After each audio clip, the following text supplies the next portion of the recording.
Welcome to another episode of The Gray Stage book. My name is Dan Hennen, joined today with Greg Fernandez Jr. and Sophia. We're on episode number 24. Chapter 11, we'll be covering. Chapter 11 is called 21 Questions with Officer Gummert, Part 2.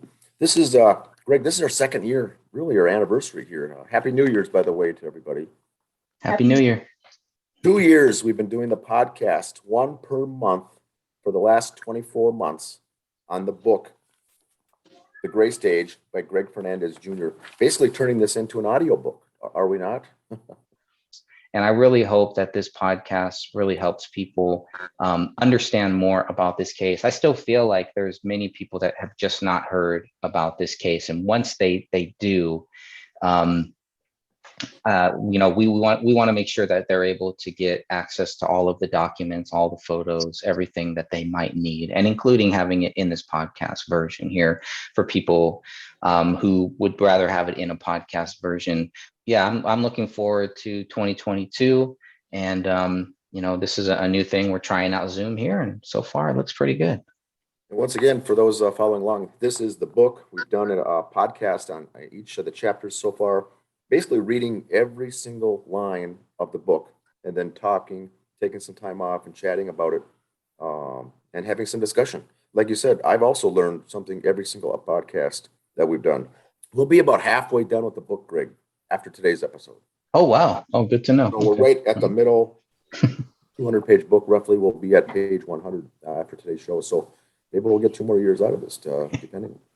Very cool. And we got a cat cameo. All right. Yes. See, I love Zoom. Yeah, that's awesome. So we did chapter 11, the 21 questions for Officer Gummert. We finished up last episode on part 1 with question number 12. And today we're going to start off with question 13. And for the listeners out there, Officer Gummert is the detective sergeant of the investigation unit at Apple Valley Police Department. So really the head of the unit that covered this investigation. And rather than talking to one or two of the detectives, you're able to send the questions directly to the sergeant, Officer James Gummert. And he was able to, because he had promised you in the past he'd get back to you on this once the case was closed. And certainly enough, he did get back and he was able to answer these questions. And so thank you once again, Officer Gummert, for getting back and following up. We'll start off today with question number 13. Question 13 starts off with the question, are there images from January 17th, 2015 that show a bullet hole near the living room light? His answer was yes. This is controversial, but I'll jump to that next question as well. Question number 14. Did you see the bullet hole in the living room ceiling on January 17th, 2015? Question mark. His answer, I saw it. Unknown of exact date. So the question here that Greg's asking for the listeners out there is, the bodies were discovered on January 17th, 2015, the 3 dead bodies of David, Kamel, and Rania. All died gunshots on the 17th. The bodies were discovered and taken away. It wasn't known until February 18th, I think, of the month later, that there was a bullet hole in the ceiling. And so what we're getting here is to try to get it out of Officer Gummert that, did they actually know that there was, we know now that there was no bullet here, a hole in the ceiling on January 17th, but in fact, the crime scene was altered and was put there later. Now, I have no way to prove that, but this is kind of what we get for the answers. What do you think of the answers on both of those, Greg? Number 13 to me is a big crucial one, because I want it on record that they see it on January 17th, that somebody sees it. He says, are there images of it? He says, yes. In the police reports, it's a little more vague. It's like, we saw it, but no, the way that the police reports read, it sounded like nobody saw it on January 17th. So here we have finally someone here saying, yes, there are images that show it. And really, if you look at the police reports, the way that it's phrased is kind of like, we have images after we looked for it, right? So it wasn't like it needs to be clear. Nobody saw it on January 17th. Nobody saw it on January 20th when they went back. It was only seen, this bullet hole in the living room ceiling was only seen after police were told about it by Chris Klein. That's it, or else they would have never known. It would have never came up, basically. So that is a huge deal. Then we asked for, I think in the last year or so, right before the COVID thing happened, I asked for the image. I wanted to see, okay, you guys say you have the image. Where is the image? I will add in the photo of the image that they give us. It is one of the photos that we've had.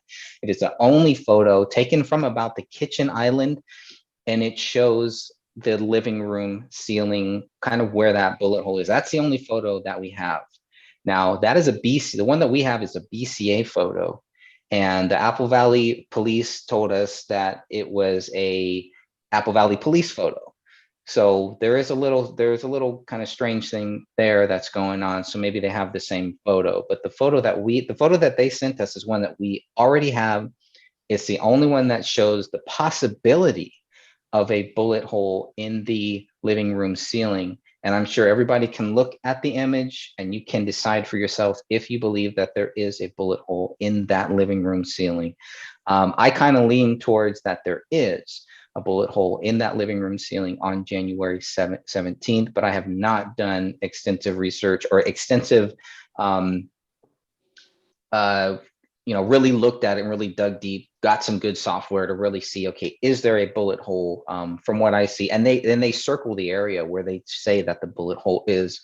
So I will add that into this podcast for the people that are watching this on video. One thing just to wrap up, Yes. for the newer listeners that are out there, we did receive all the crime scene photos taken by both the Apple Valley Police Department and the Minnesota BCA, and they take images of that home, of almost every square inch of that house for the crime scene photos. And when we didn't get one of that hole, that's what prompted Greg to say, did you know it? Were you aware of it? Basically, do you have a photo that shows it in the background, for instance? Because no one had a photo of it up close and personal. If there was a crime scene bullet shot hole through the ceiling, you would have an up close, different angles of that, maybe a trajectory marker of something. And so that does not exist. It does exist a month later. But where we got Gummert and the Apple Valley Police Department kind of hung up where they couldn't know how to answer the question is, they said they saw it on the 17th. And so he has to answer yes. And the next question he goes, I don't know the exact date. And then at first they sent you the photos of the ceiling and they were wrong. And then he said, no, I want the photo of that hole. Well, I think he sent another one. No, it's not what I'm looking for. I'm looking for the ceiling hole. And so what they did was attempt to push you around a little bit to placate you, Greg, I think. Yeah. To push it, kick the can down the road a couple months until finally they got this photo, which I think that they had to find to come up with now to save the credibility, essentially, because it does have an image, but they still, if a crime scene was, if they saw it, there would be a crime scene photo of it. What we're getting from them is a photo of the hole in the background of another image in the background.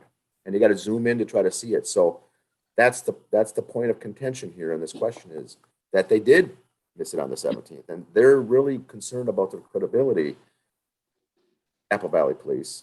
And that's why they have to really back into the answer that they did see it and they were aware of it. But they had to look high and low to try to find an image that just showed it potentially in the far background in the distance. And that's the one you're talking about now. Yeah, and thank you for bringing that up. You're right. I totally forgot about that. When this first happened, the first image they sent us was from February 18th, right? When they re-entered the home and took photos. And like, yeah, here's the photos. No, that's not the photo. That's not it.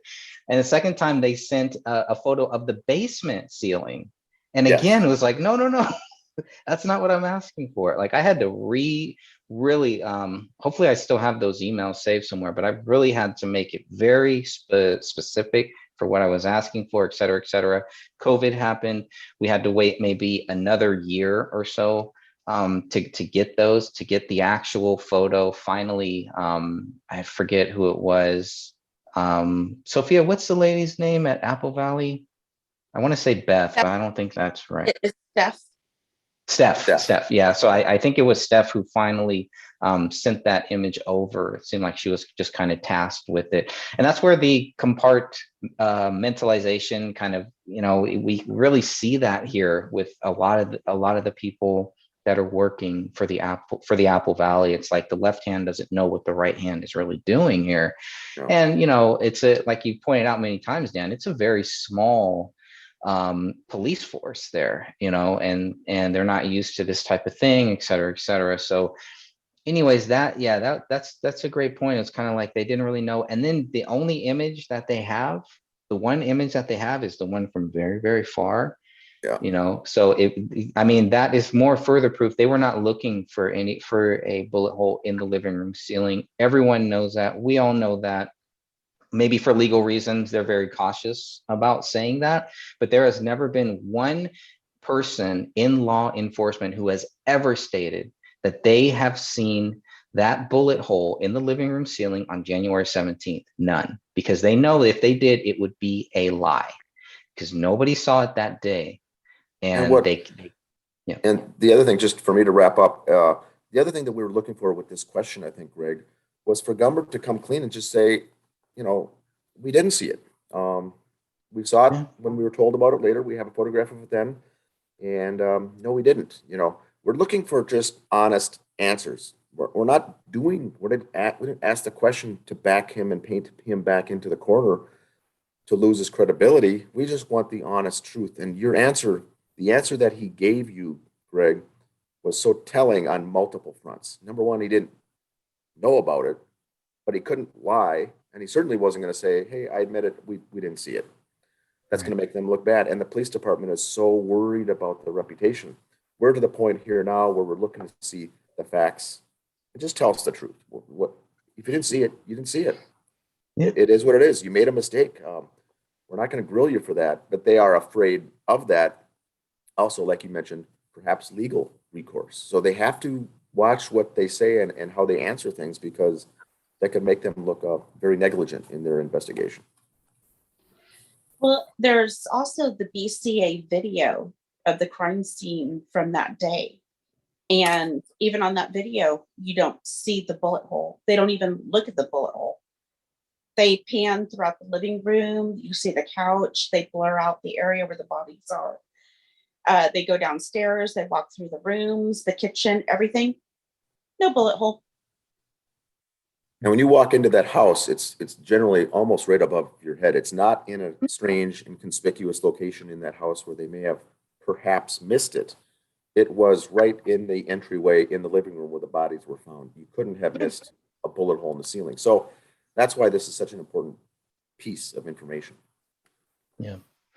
Yeah, and they're also moving things. So, they moved that recliner, they moved the dog cage. So they're moving things. They moved the whole Christmas tree. So they're moving things right underneath where they say that this bullet hole was.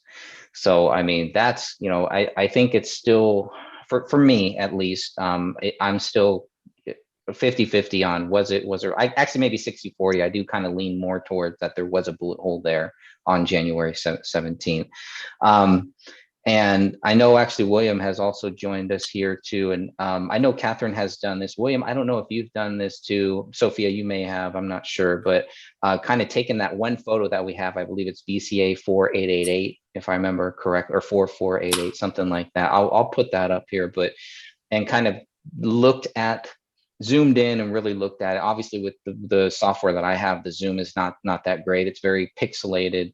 So, for me, it was, I could not prove that there wasn't a bullet hole there. And I do see a little space where it looks like there may have been a bullet hole, but it's so small. We're talking about a 40 cal bullet. It's, going through that ceiling. It's not going to be that big. But maybe William, have you done some extensive software? Oh yeah. Looking at that, and what do you think about? Do you There think there was a hole? There definitely was a hole. Yeah, Okay. I enhanced the hell out of it, and there was a hole right there. Okay. Yeah, that's kind of what I'm Oh. leaning towards. But I mean, whatever people want to think, the main thing for me, well, that is a pretty big thing actually, if there was or there wasn't a bullet hole. But what we know for sure, what is 100% factual, I think, even without that image, is that nobody saw it on January 17th and January 20th either. So I think that is a big point here. It's BCA 448. 4408.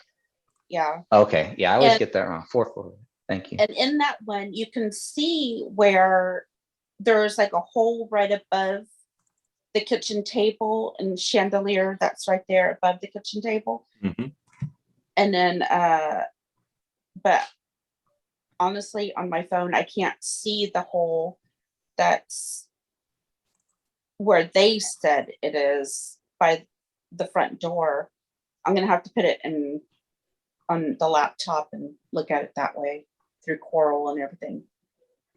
Yeah, it was a little frustrating that it took them so long to get that photo, and I was even more a little frustrated because we had done several shows where we zoomed in on that area and said, hey, if they're going to give us an image that shows the bullet hole, here's the one that they should give us, and that's exactly the one and the only one that they've ever given us. So that's kind of interesting, that they would just have that one there, but yeah, I don't know. Anything else on that? What about 14, question 14, William? I don't know if you saw that one, but did you see, we asked Detective Gummert, did you see the bullet hole in the living room ceiling on January 17th? He says, I saw it, but unknown of exact date. We're just talking about how nobody has ever claimed to have seen that bullet hole on the 17th. It almost seems like he's kind of avoiding saying it was on the 17th. I think he saw it later. It was probably through photos. I don't think he actually saw it in person. Or if he did, he was just completely trying to remain, playing dumb, essentially, I think is what's going on here. It has the feeling of me of a little legalese little answer to that from an Bingo. attorney, how that is crafted. He's not lying, but he's also not telling the truth. So. Right. It's all about semantics. Yeah, I mean, how could you not know what date that you saw it on there? You have to know what date you saw it on there. I'll go to question 15. And also, by the way, welcome, William, to the show. Oh, thank you. Thank you. We have we're on chapter 11, part 2 of the questions to James Gummert. Question 15 is this. Was the Department of Homeland Security or the FBI involved in your investigation? Or were they conducting their own investigation? The answer from Gummert is not contacted, no investigation. I like the way you worded that, Greg, because it's very direct. There's no way to get around that. And we've heard rumors that the FBI was involved. We've heard rumors that the DHS was involved. And he says, point blank, no. The answer was no to either one of them. Now, we got Mason Hendricks on record saying that the DHS is involved. I think Sean Wright's on record saying that the FBI is going to have you under a microscope. All these things that now, because of Gummert, if Gummert's telling the truth, then Mason Hendricks and Sean Wright are lying. If Gummert is lying, then we've got other issues. But I'm guessing that he is telling the truth, and these guys are not being truthful. So anyway, that kind of clears the air on this whole Department of Homeland Security, FBI, the federal. A lot of people thought, was it being investigated at the federal level? And this eliminates that now at all. Any comments on that one, William? Well, see, that's where I'm kind of a little up in the air on this because I don't know if you guys have done any digging on Mason Hendricks. I've been digging on that a lot. This guy's got ties to all sorts of political ongoings. I don't know if you guys have seen his connection where he was photographing and filming the Kenosha crap that was going on. He was there. Thing is, it's why was he there? How was he getting informed of these things? It's not just paying attention to, these other groups and stuff. This guy, he's got connections. Sean Wright's the same way. it's also, I don't know if you guys had heard the latest Tim Pool cast where he actually got a shout out from Luke Rudkowski, I think his name is. Yes. See, so that to me, this guy seems more like a plant, if anything else. I think both Sean Wright, and this is just my thoughts on this, my opinions, of course. I'm not making any accusation, but but it feels really like Mason Hendricks and Sean Wright are just plants, because they just seem like a little too connected to government agencies. And when looking at this, if they're saying things like, oh, well, DHS is involved and the FBI could potentially be involved, I mean, I'm not going to completely take it with a grain of salt. I'm going to be looking at, well, why do they say this? And if it's being investigated at a federal level, then there's something else going on here, because that's just the way the police are throwing this. It's in the direction of, well, it's just a homicide and a double suicide, or sorry, double homicide and a suicide. But the thing is, that would never qualify for federal investigation unless there's something else there. Right. Point. So when it comes down to it, I mean, if they're saying this, I say we at least look into it. We should not just fully just take them with a grain of salt. I mean, even though they do prove consistently that their story is never the same thing, between Sean Wright and Mason Hendricks, they're telling not entirely two different stories, but they're telling two different stories here. Then you've also got the police narrative. I mean, what's got more relevance? And we know all three of those things don't have any relevance at all. So why is it being spun the way it's being spun? So, well, that's what I wondered. Why even mention the feds? Why even mention Right. DHS? I felt like it was just kind of to scare me from not looking into it, almost like a veiled threat. And I think there's probably many other people out there that those two goons have contacted and told the exact same thing, to kind of say, oh, well, I don't want to be involved in that. I don't know. It's just, that's the only thing that I can think of. Why would you even bring this up? Why would you even mention this? Right.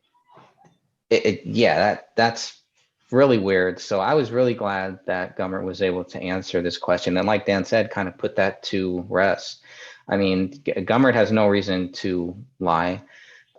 He's not under oath, so he can lie if he wants to. He did not have to even take the time to answer these questions. I do believe that he had to get clearance. I'm sure you guys do too. He had to get clearance on these questions too. So it's not really just 21 questions for Detective Gummert. It's really 21 questions for Detective Gummert and his higher ups. So. Oh yeah. What I liked about his answer on this one was that it was direct. It wasn't crafted a certain way. It wasn't any legalese about it. He didn't try to weasel his way out of answering the question. It was a simple no, which I appreciated. Yeah. Good point there. Not contacted, no investigation. Pretty straightforward there, I would say. Which makes sense. I mean, that would make sense. But like I said, if these other guys are saying something here with their connections, I say we at least look at it, just because, could there be something there? Because look at all the connections we've got with the fraternal organization, with police officers at the AVPD and their connections there. And then you've also got other things going on there, with the drug trafficking and things like this. Then you got the Fort Hood thing going on. I mean, there's a lot going on here. I don't think we can just afford to just, grain of salt is these guys are, telling two different stories here, and then the AVPD's got their narrative. I mean, I still think this is something worth looking at. Sure. How deep do you think it's worth? I mean, what could be done? Maybe you don't want to talk about that here on a public show here, but I mean, that's kind of the other question is, are they just trying to send us into a tailspin, drive us down another rabbit hole or something like that? Exactly. Or is there really something to it? There very well could be. There's a lot of reason to speculate that there could be something going on. Just the big one I like to look at here is when it comes to finances, which, Dan, we should definitely talk finances. We got to get on that one. But when it comes down to it, it's why the 50,000 why was that pulled out? Why why are these guys saying there's something going on? I mean, especially as they're not coming out and saying, oh, we're the FBI, and they're not posing as anything. So it's not like they can really get in trouble for that. But the fact is, could they be just trying to scare people off? It's definitely a possibility. I can't rule that out. But at the same time, we have to be looking at their current affairs, what they're currently doing, right? Sure. Sean Wright and the Luke Rudkowski, and we know that whole We Are Change thing, there's something else there, right? We know there's that all these different patriotic organizations were all infiltrated. We know that. And now the FBI's got, Patriot Front, all this other kind of stuff. So we know the FBI has done some really, really shady crap. We also know the CIA isn't above that either. We know the DHS isn't, ATF. None of these organizations are clean. They've all got tons of blood on their hands. And they do a lot of shady things. It's government. We got to go and assume they could potentially have a hand in this. And if this is at a federal level, look at, for instance, with not to get too political on this, but with Joe Biden sending the FBI to go look at Project Veritas over a damn diary that had some things from his daughter. We have to consider why would they not overreach? Right then, we have Biden doing now. We know Obama was doing the same kind of stuff. He was doing a lot of overreach as well. So why wouldn't it be possible? Right. Yeah, sorry about the political ramble. That's all good. No, that's good. That's a good point. I mean, it's also possible that just because Gummert doesn't know that there's anything going on, they could be doing something, Yeah. they could be doing something under the books or whatever you want to call it. But I agree with Dan. I'm very happy the way that Jim Gummert answered this question. Right. It is very different from a lot of the other answers. It's pretty straightforward.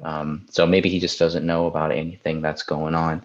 We do know that somebody contacted the FBI, federal agent Travis Yarborough, I believe, and that was to get David's to get his fingerprint. So Right. Technically, at some point, they were contacted, or somebody contacted. Could have been the BCA though, not the Apple Valley Police. I have to go back and look at Right. who actually did that. I believe it was the Apple Valley Police detectives though who did that. So, anyways. Well, but I mean, the thing. Oh, sorry. If you look at this logically, Detective Gummert would know if the FBI or Homeland Security is looking in on his investigation. If Sean Wright and Mason Hendricks supposedly know, Detective Gummert would know. So, Well, I mean, if it's under the table, not Unless- necessarily. unless they're involved with one of those organizations. Right. So, and they knew something that the Apple Valley PD would not know. But then, anyway.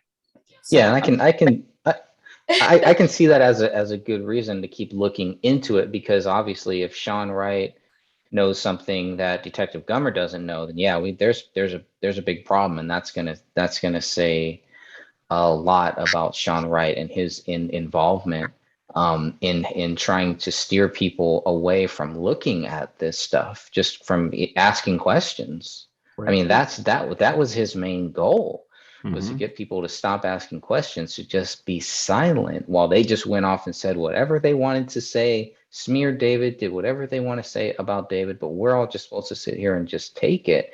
And there are many people that did, because they have invested time into their radio shows, into what they're doing, into their contacts. There's a whole network of all of these guys, and a lot of people didn't want to ruin those chances. And that's pretty much what I was threatened with. I really don't care. I mean, I'm not worried about being popular, unpopular, whatever people say. It does not matter. I mean, this is just such a slam dunk case. That it's just like, if you can't see this, you are not a credible person. If you just think that David Crowley is guilty, I mean, this guy contacted me, I believe January 23rd or something like that. Now, this would have been a couple days after they found the bullet that rolled out of a living room carpet. Nobody's talking about the bullet in the ceiling. Nobody's talking about item 57, any bullets tied to David Crowley.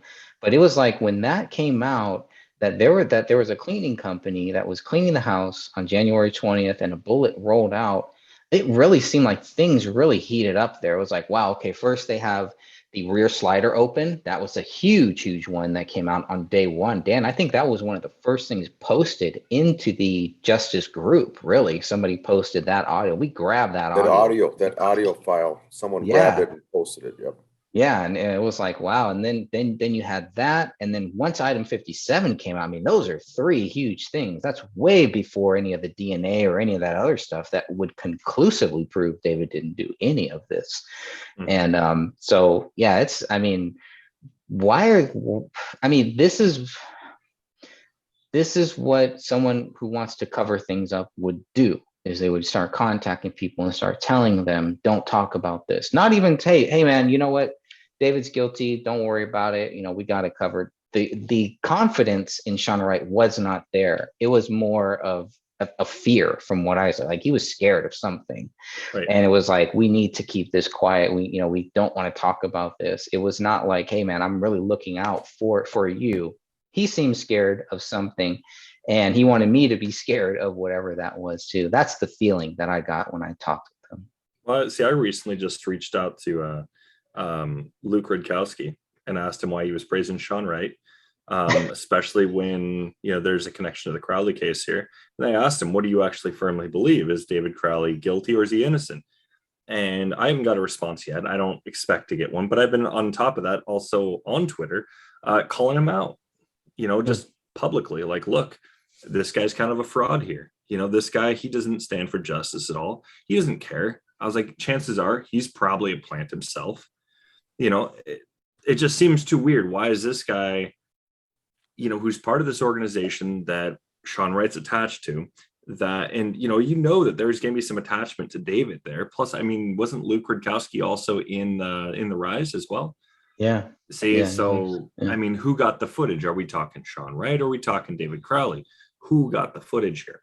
And end of the day, it doesn't really matter at this point if David got it or Sean Wright. It's the fact he was on that.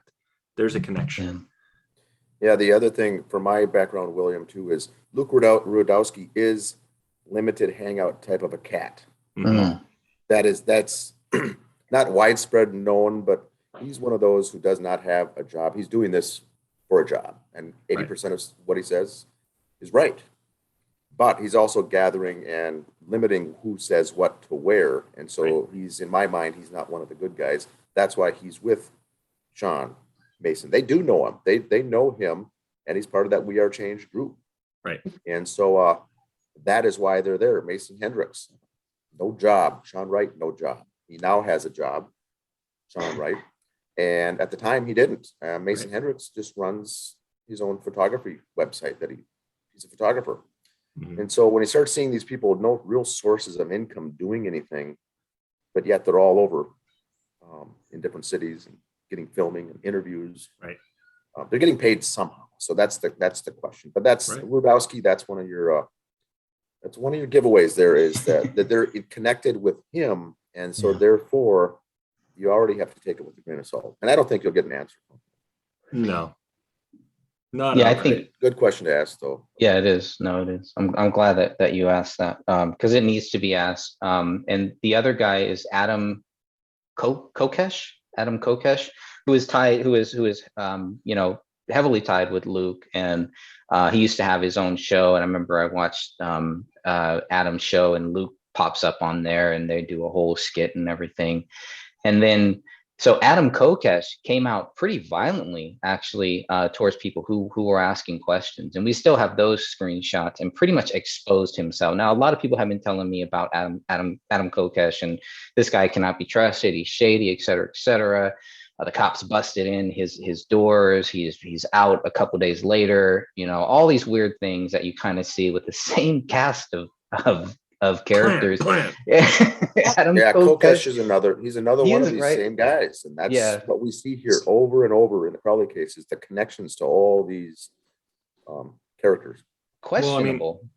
Even Alex Jones too, Mhm. to some extent too. And you guys know my feelings, my pro Alex Jones feelings and everything. But something like that, it really changed my whole mind the way that Alex Jones treated this.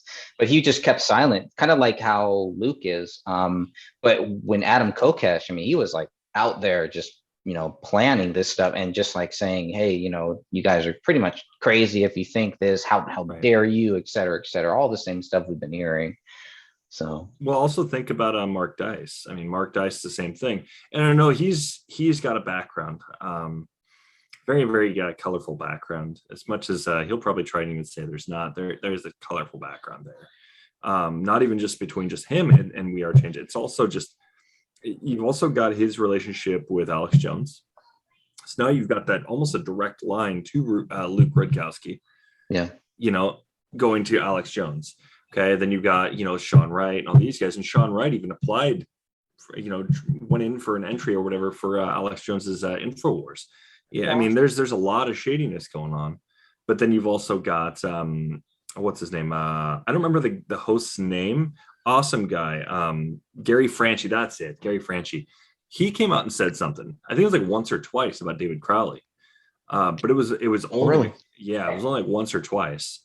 I know it was at least one time he did, but I think there was a second. But regardless, he was the only one that actually did say anything, and then we've got of course, Alex Jones being asked directly on his show, basically just kept going until he said something about David Crowley, and he just eventually said, yeah, it was something along the lines like kind of brushed off the side, like he's guilty, yeah, whatever, I'm not supporting that or whatever. It's like, but he's not. I mean, as much as I'm with you on this. I'm pretty pro Alex Jones for the most part, but there's things about him that is just like, I've got questions. Yeah. I've got a lot of questions. He's got a lot of intel, but it's like, I mean, could he be also? Because you look at his background, then you see where he goes, and he's got this personality. Then it shifts. It's the same kind of thing we see with all these guys that are attached to this. And then you've got the Roger Stone connection to him. I mean, you can make that almost go full circle to David. Does it have a direct line to David? Maybe not directly, but he does have at least an indirect. Well, you have at least consider.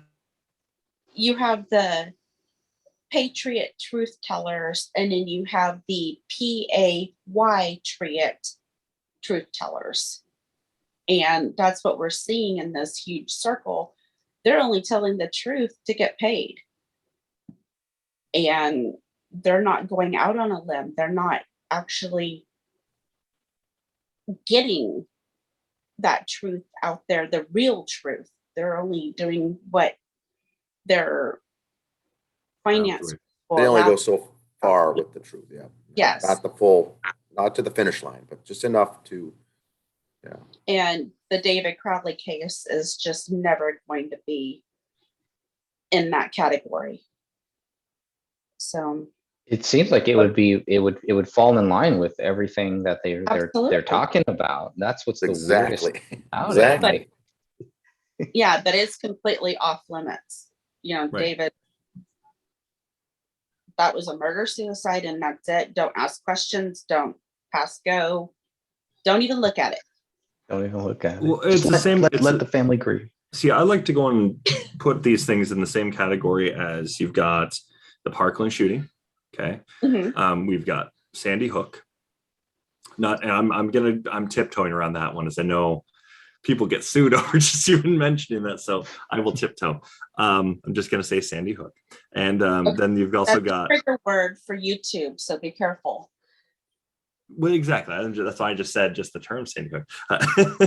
And then we've got David Crowley. We've got Ruby Ridge. We've got. I mean, there's a number of these types of cases like this where it's just like, what do we see here? Cover-ups. A lot of the time, it's where there's a lot of cover-ups. Sandy Hook. I mean, I can't say anything about it, of course, because damn it, YouTube. But but it's when we look at Parkland.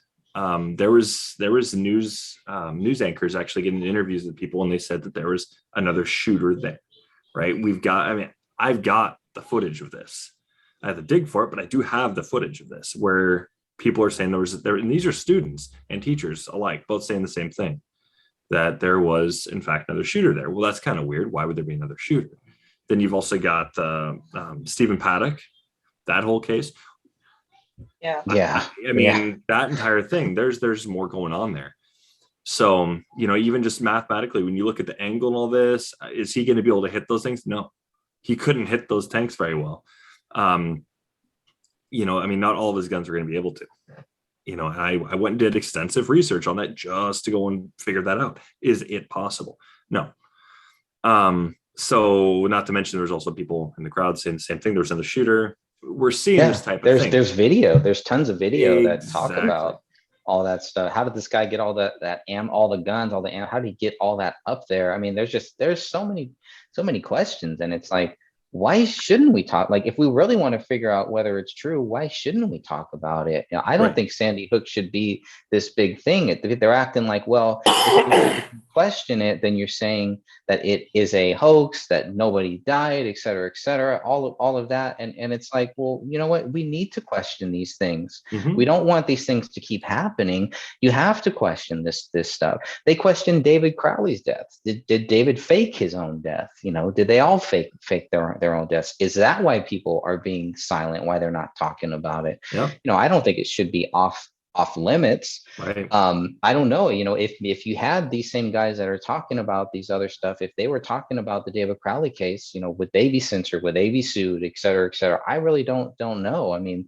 the two things to me with Sandy Hook that really stood out is the video of the guy running through the woods, and he gets, the police put him into custody, and then it's just never mentioned ever. Again, it's never brought up. It's like, to me, I would start there. What happened with that? Right. And could this kid carry that much ammo and the gun and all that, weighing what he weighed? And none of that to me would convince me that it is a hoax, or that it's not a hoax. But I mean, in order to find out what the truth is, this is what you do. You look at this stuff, you question this, and we're in this whole digital age now where people like us can sit here and talk about this and question it. And that is our right. That is our freedom to believe whatever we want. So the whole Alex Jones, what's happening with him, and I have not really kept up on it, or the Sandy Hook thing, really, to be honest with you, as much as I would like to, just because of time and because of other things happening. But I don't know what the big deal is, why it's like some off limits thing. I know it's being shadow banned, and I believe we're already being shadow banned. So I have no problem kind of going there. But it's like, if I even mention it, all of a sudden I'm saying that it's a hoax, it's this, it's that. It's like, I'm just asking these questions, these simple questions about this stuff. We're not even allowed to do that in some of these cases. So that's not freedom. Nope. Same with this case though too. It's like, that's all that we're doing. We're asking questions, looking at where the evidence takes us. And it's like, the more data requests, the more things that we do, the longer we keep the case open, the more information we're getting here. We've gotten information as just this past summer. I didn't think we were going to get that. I thought we'd get the 94 pages, 464 photos, and that's it. Done. Mm-hmm. Okay. That's all we have. Even that shows that David didn't do it. Right. And then we get more data. And it's like, well, this just pretty much piles up to show David didn't do it. And it limits, the more data we find that David didn't do it, the more the possibility that he did just goes down and down and down. It's at negative zero. It's below freezing. Right. Well, and the thing is, it's the more we expand on the timeline, and once again, got to just say thank you, Dan, for that. I appreciate the initial timeline, and Sophia and Catherine and Greg, of course, for helping me with that, compiling and get more information. But the timeline, it's like I've been saying for a while now, that timeline is going to blow up in their face. It's not going to blow up in ours. It's going to blow up in their face. Metaphorically, of course, but it's one of those things that it's with the phone numbers, we can already track relationships. We can already see, were they talking or not? Were they actually in a pretty healthy relationship? Were they as close as they were saying? Were they as talking as often as they were claiming? Well, you can see they weren't. Then you've got his search history. Well, that's just proving he's invested in learning more about the Iraq War. He's looking how far back this goes. Mm. You know, the thing is, anybody, I mean, if nobody's familiar with what he was looking up, then you're going to see, well, he's looking at these massacres. He's looking at these mass murders and things like this. And why would he do that? Why is he looking up the Iraq War? Oh, well, it's probably because he was a vet and all this. No. He had more reason than just that. He was there, so he got to witness some things. He got to hear stories. He got to hear all about this and see this, and before we even did. So he's doing his own investigation. You can see that's what he's doing, and the direct tie into these things. It's uncanny when you're in the know. You just know, right? And that's something I've been telling people for years now. Investigate, do your research on this. And when you're looking at what David's looking at, if you've done your research, you'll see the connections. And the thing is, none of this is proving David's crazy. None of this is proving that David has PTSD. None of this is proving anything negative towards David. It's literally showing he's investigating. Does he make it clear in his journals once we got that he's trying to move away from Gray State? Yeah, he wants to. He wants to go and get past it. He's got other projects he wants to go and get started on. He wants to get those going, but he wants to move away from Gray State. He's trying to go and push himself away. He's got his story going on. He wants to, he wants that going, get to Hollywood, make his money and all this, and, have a nice life for his family. Even that part where it's like, where he talks about sacrifices, his I think it was his child, or like time with child or whatever. It's the whole thing that he had to put so much time into Gray State that it took away from his time with his daughter. Do I do that? Yeah, I sacrifice my time so that way I can make better for my kids. There's no difference there, but that's the thing is I think there's a lot of people also taking that out of context. So it's one of those things. I think that, with everything we've got, it just proves David's sanity for the most part. There's parts in there saying, what does he mean by this exactly? Could this be taken on a different path? Yes, possibly. But overall, everything we've got is just as you said. It's basically proven David completely innocent. What has he done? I believe at one point you even ask in your book too, well, does this, I believe it was after all the questions were asked, of course, does any of this stuff here prove there was a struggle? Does it? I mean, I would say to some degree, possibly. Some of the stuff looks like there could be the knife out, the bullets that are just all over. He's got the one bullet. It's the bullet, not even fired. Things like this. It's just plus asking the question of, was he left or right-handed? So I don't know if that was a later question or not. Still, my point here is this is showing that the police didn't know crap about what was going on. Really, they didn't. They tried to go and put something on David because, well, they couldn't without a doubt prove he did it. Right. There was no way if they were to take him to court, he would have ate them for breakfast, lunch, dinner, and had some leftovers. Come on. They were screwed at that point. He's dead. He can't fight. He can't fight back. David could have proved his innocence.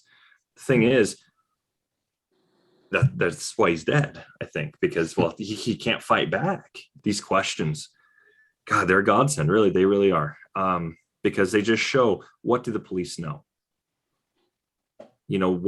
What are they willing to talk about? And like Dan pointed out earlier, there's a lot of legalese in there. And just why is there so much legalese? Are you trying to go and avoid some red tape here because you can't really say anything about it because maybe it's too close to the vest, or what's going on here? So, yeah. Well, even when Catherine was speaking with Detective Gummert on the phone, she told me that the captain was there giving him prompts on how to answer these questions. Whoa. So they don't talk about it without having somebody help them talk about the case. Right. And that should tell people everything in regards to this case. Right. And the thing is, if this is really a case where somebody's guilty, they generally don't have a problem without, even having a lawyer present. They can talk to you. This is an open and shut case. They'll talk to you. This is why he's guilty. Well, that's why he has his superiors surrounded him. It's because they're like, ah, crap, I can't really talk about this without being watched here because, well, they've got an eye on the case. They still have an eye on it. By the way, do you know how long ago Catherine talked to Gummert about this? I'm sorry, I didn't hear the question. How long ago? What? Did Catherine speak to Gummert? About 2.5, 3 years ago. Okay. So, and then he was gone for quite a few months after that. I don't know if he had took time off for surgery or what, but he was gone. Oh, dang. Yeah. Well, hopefully it was for a legit reason rather than trying to avoid. Yeah. Yeah, I hope the same thing. All right, let's get back on track here. I got to jump off the call in about 20 minutes. We got a lot to cover. Sorry about that. Question 16, did you ever speak to Anjum Alam? His answer was no. Now, that's very interesting. Mm-hmm. Question 17, I received a 94-page PDF document full of police reports. Are there any police reports that were excluded in the 94-page PDF? He answered, no. Well, we know that's not true. No, both those aren't true. Well, yeah, and he does answer later on about, he did actually speak with Anjum at some point. Dan, I know you did too. You I spoke with him. Officer Gummert May 16th Mhm. directly on that year when we got the paperwork back on, was it 2015? And he said that he did. He was contacting him all the time. He was in communication. So my only question with this is as clear as a question as you can get. Did you ever speak to Anjum? And he said no. How do you screw that up? How do you misinterpret that? He says, no, I did talk to him.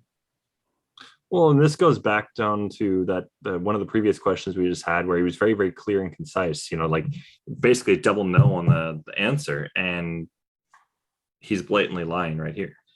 I mean, whether it's quote unquote accidental or not, I mean, I would say it's probably not. Pretty direct. He would have, had time. I mean, it's via email, so he could literally just think, did I talk to him? He has time to go and actually go and talk to his superiors. Did I talk to Anjum? They're telling me no, so I'm going to say no. It's like, but did you? You would know if you did. And this was, the word speak. Maybe he meant, I didn't speak to him, but I was emailing him every day. Right. It's where it comes to semantics. The point of the question is, Sidra herself came on an interview and said that I'm the point of contact for the Alam family. Sidra said this, the sister of Kamel. She said, everything's coming through me. So that's also why we asked him just to say, are you in communication with the father? No. Well, he says, yeah, I'm communicating with him all the time. So now we got Sidra. What's the truth? Yeah. So. Well, as far as the police reports, which ones do you think were excluded in this? What reports would have been excluded? Well, we didn't have the BCA reports. We didn't. But those wouldn't count. Those wouldn't count as the police reports, right? As far as just police report for question number 17. Apple Valley Police Department. Yeah, for the Apple Valley police reports, I couldn't find any evidence that there were any missing. But obviously, if they're missing, I wouldn't know that they were missing because I haven't seen them. So I don't know. Now, it's kind of a double-edged I think this sword. question comes in, Greg, also because some other justice group pages were saying that we have the full information and you guys only have the summary pages. You guys only have the summary. Gotcha. We have the full police report. So I think that's in the spirit of this question was, what are we missing? Is there other people that have all the reports from Apple Valley Police that we've been hearing about? The people saying that our justice page is a fraud. They said, we've got them all. You guys only have the summary, a very small summary. We have hundreds of pages. So we asked him, are we missing anything? He says, no, you have it all. So once again, it answers multiple questions. Who's lying? Yeah. Well, Go ahead.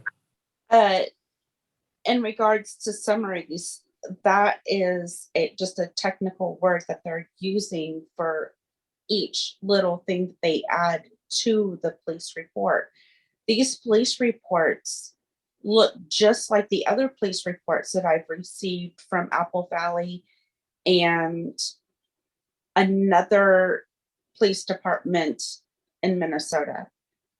They all look very similar, and I have received the files from 2 different cases in Minnesota besides David Crowley's. So what we have is the actual police reports. It's not just summaries. That's just a technical for every little notation made on the case. And so Yeah, I I'm think not- I remember some people were trying to say that the supplemental Yes. reports, that's all that we have. But it's like, well, the supplemental reports are based on the actual police report. So it's all tied in together. But the only thing we don't have, I feel like, is the transcripts of what when the police talk with people, the ones that they did record, which doesn't seem like it was all of them, but I think that type of stuff we don't have. You know, who actually said what? Okay, question answer, which Sophia, you also got on that other case, and that's what we were kind of hoping for. And I know Dan has asked for some of that stuff, and they weren't willing to give him any of it. Yeah, Not even the dash cam footage. I just found that very odd because I didn't even ask for the recordings in the other case, which was handled by the same detectives that handled the David Crowley case. And I got the recordings for the other case. Are we talking about Pencock? Yeah. Ah, yeah, that was a good tie-in right there. I like it. Yeah. And Real police work versus no police work. yeah, exactly. In that case, I actually believe that it was a murder-suicide. Everything flowed. It matched the photos. Mhm. And I'm like, wow, okay, this is believable. And, we have recordings and everything. They gave us everything that they did for that case, except autopsies. They didn't do BCA work, so that they couldn't give me what they didn't have. But with this case, there's so many questions, and Well, BCA was called in so quickly too. yeah, it was. So why was it called on Pencock? That's my question. Because it would be under the exact same category, except it's just another murder on top of the initial and suicide. That one, they had a neighbor who called it in who had heard the whole thing. Mm-hmm. And so they were pretty sure that it was a murder-suicide. And then for this one, I guess because it had gone, their bodies had not been found for quite a while, they had to go in there as a suspicious death first. I don't know. I'm guessing on this. I don't know why the BCA wasn't called out for the other case. I honestly. But when I did ask for that information, they said no, they didn't do any of the DNA or anything like that. So. Question 18 is very similar to this as well. It kind of ties in because we're asking these questions not only to get answers, but because we've also been ridiculed in our group for not having all the info. So we're asking him, question 18, I received 464 images from the Apple Valley Police Department after filling out their disclosure request form. How many images were possibly withheld? Hundreds? Thousands? End of question, right there. Because there are groups that were telling to us that you don't have all the photos. We got the photos. You don't have all the photos. There are so many that weren't out there. Well, he answers hundreds. Now, what we can assume is there were some of the gruesome ones that we can't show in public of the bodies those are withheld. That makes sense. That's a given. They're not going to present that to us. They're not going to give us the gruesome ones, the grotesque ones. We're not asking for those. Our question at the time was, where is the photo of the gun in the room on the floor? Where was the weapon? That's a photo of the weapon. That's not gruesome. That's not grotesque. Why was that withheld? And so this is where we got onto this whole topic of the gun. You know, where was the gun? We don't mind if you withhold the gruesome photos. That's part of your job. You have control to do that. We were saying, where was the gun lying? The only image we have on a gun is sitting on a table on a nightstand or wherever that was in the living room. And that's obviously not where it landed. So but he did say hundreds. So what's your take on that, Greg?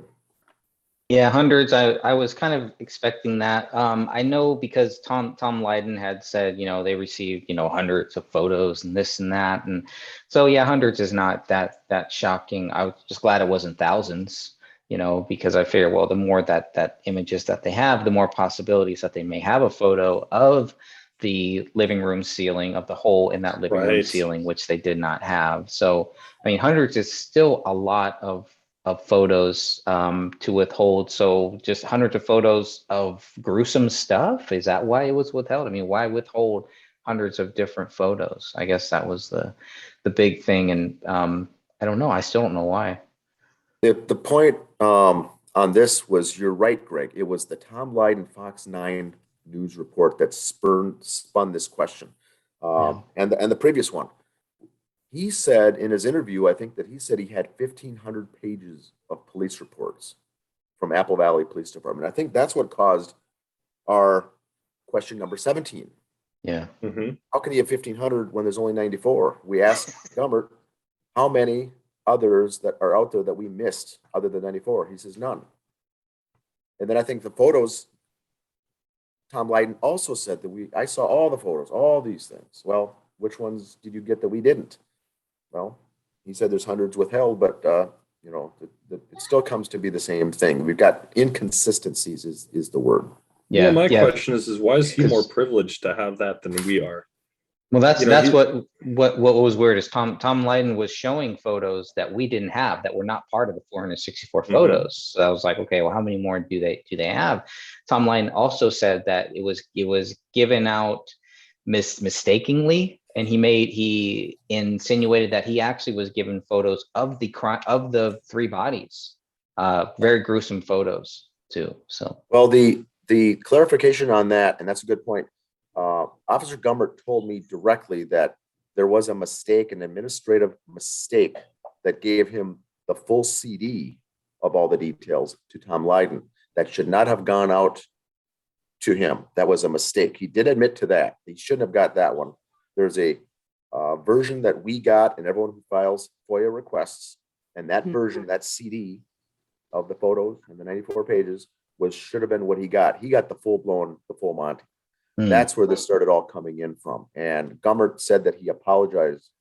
He shouldn't have. There was an administrative clerical mistake that he got the whole thing. And what was most important for that was there was blood written on the wall, a la Akbar. And that was one of those photos, which to me, there's nothing gruesome. There's nothing unsavory about that. There's nothing grotesque. There's blood writing on the wall. So why didn't we get even those ones? So they were withholding other things as well. The Muslim angle ones were withheld. And so.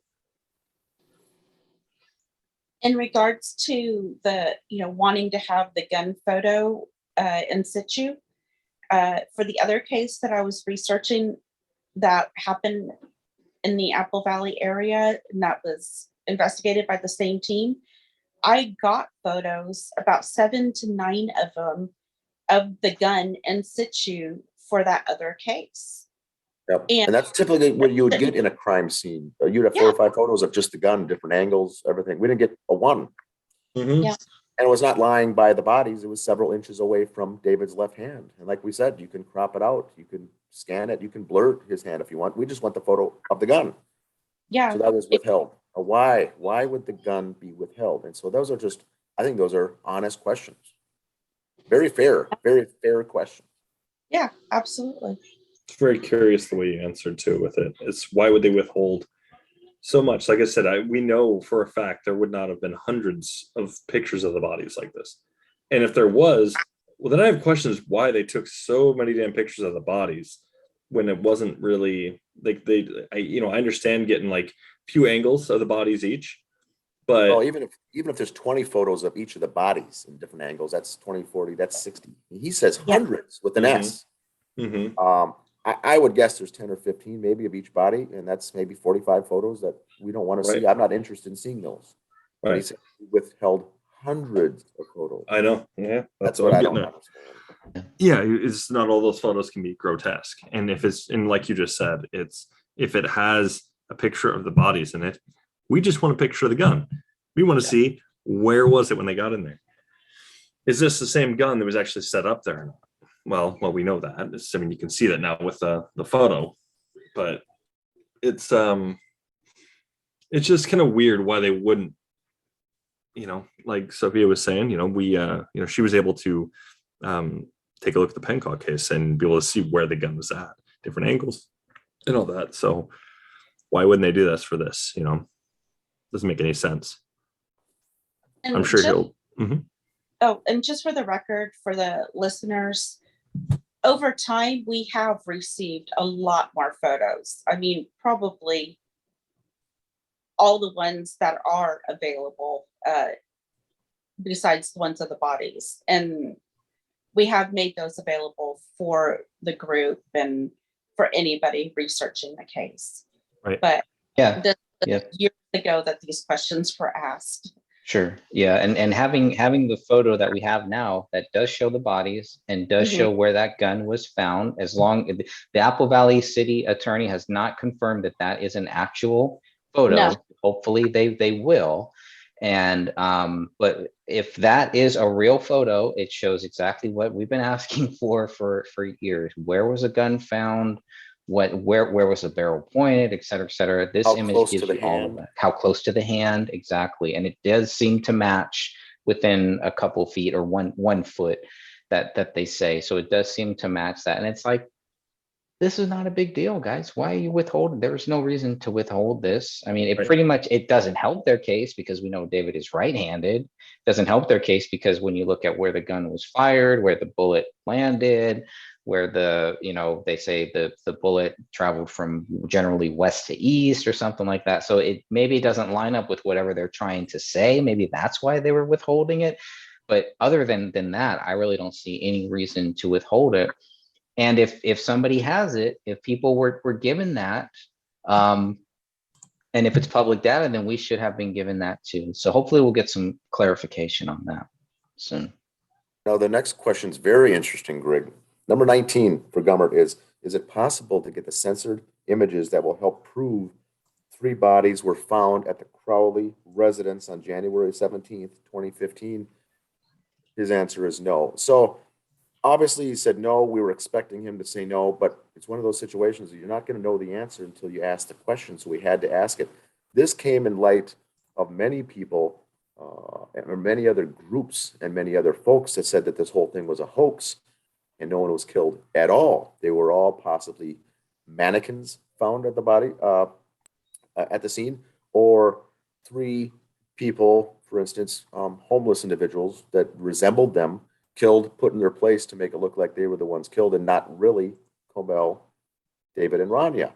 And so these were swirling at the same time as we never got to see what was going on. So I think that's why that question was asked as well. Was there a triple homicide, first of all? And was it David and Cobell? People thought maybe they're off on a desert island somewhere, a remote island, and living the high life and faked their own deaths. So this at least gives us the answer there. Well, it doesn't really give us the answer, but he says, no, you're not gonna see it. All right, question 20. Is it possible to get the medical examiner's report or BCA reports in addition to what has already been provided? His answer is you will have to contact them. Fair enough. These agencies are really going to watch their own, first of all, right?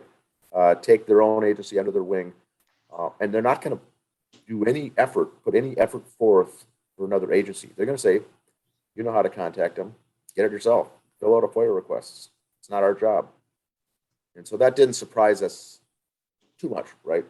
Right. I think one of the big things here is this kind of falls in line with what they were giving to the public. They were giving 94 pages, whereas Tom Lydon says he got 1,500 pages. With that, okay, maybe the 1,500 pages included the medical examiner report. Maybe they included the BCA. From this question, from number 20, what I gather is that that's all a part of a different data request from different people. So what is this 1,500 page thing that he's talking about? Unless he's including the photos, which even then it's not going to come out to 1,500 pages, even if you include those photos. So it's like, this just kind of confirmed to me that the 1,500 pages or whatever that Tom Lydon got, the BCA reports, which there's a lot of data, there's like almost, if you calculate the one that Dan got, the one that we got later on, that's almost 1,000 pages just by itself. There's some crossover. Yeah. I don't think that Tom Lydon would have got the data dump that we received. Because that's from the they BCA. tried to Right? generate that one. Yeah. Specifically for me, and it took almost a year. Okay. So I honestly don't think that he received that. I think it was a combination of the redacted, the full, probably the DNA results, everything, the search warrants, all that. Yeah. But still, a lot of that wouldn't really come out unless they include the phone records or stuff like that. Maybe maybe that would come out to the 1,500 pages, but. That's why I wanted to ask specifically about the police reports, and then, but this, also just, yeah. So I think number 20 just confirmed for me that if you put in a data request with the Apple Valley, you're not going to get the BCA reports, and you're not going to get the medical examiner reports. Gotcha, makes sense. Fair enough. And the final question. Question 21. What did you find within hours after arriving at the crime scene that led you to believe David Crowley was guilty of a double murder suicide? End quote. That's the question. What did you find? His answer was assessment of scene. Thoughts, William?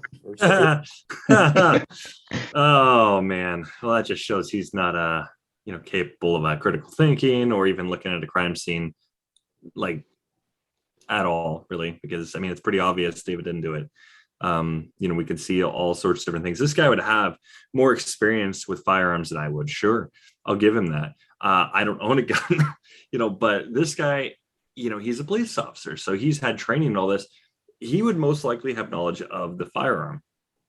I would at least argue that to some degree, and to see where the gun was at, to see where all the bullet casings were at, doesn't really line up. And now I know there's those out there that'll say, well, Paleo could have kicked him around, could have moved him around.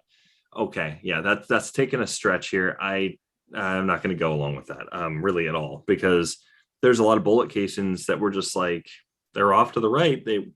They look like they hadn't really even moved. Like they were just there. They dropped. That's where they bounced to. They were there. That's 150 pounds paleo moving. No, sorry, not buying. Right. And so that's the thing. It's like, you've got the location of the gun, you got the lack of blood, you've got all sorts of other things there. Like the bullet trajectory is obvious which way the bullets went up, which ones went down.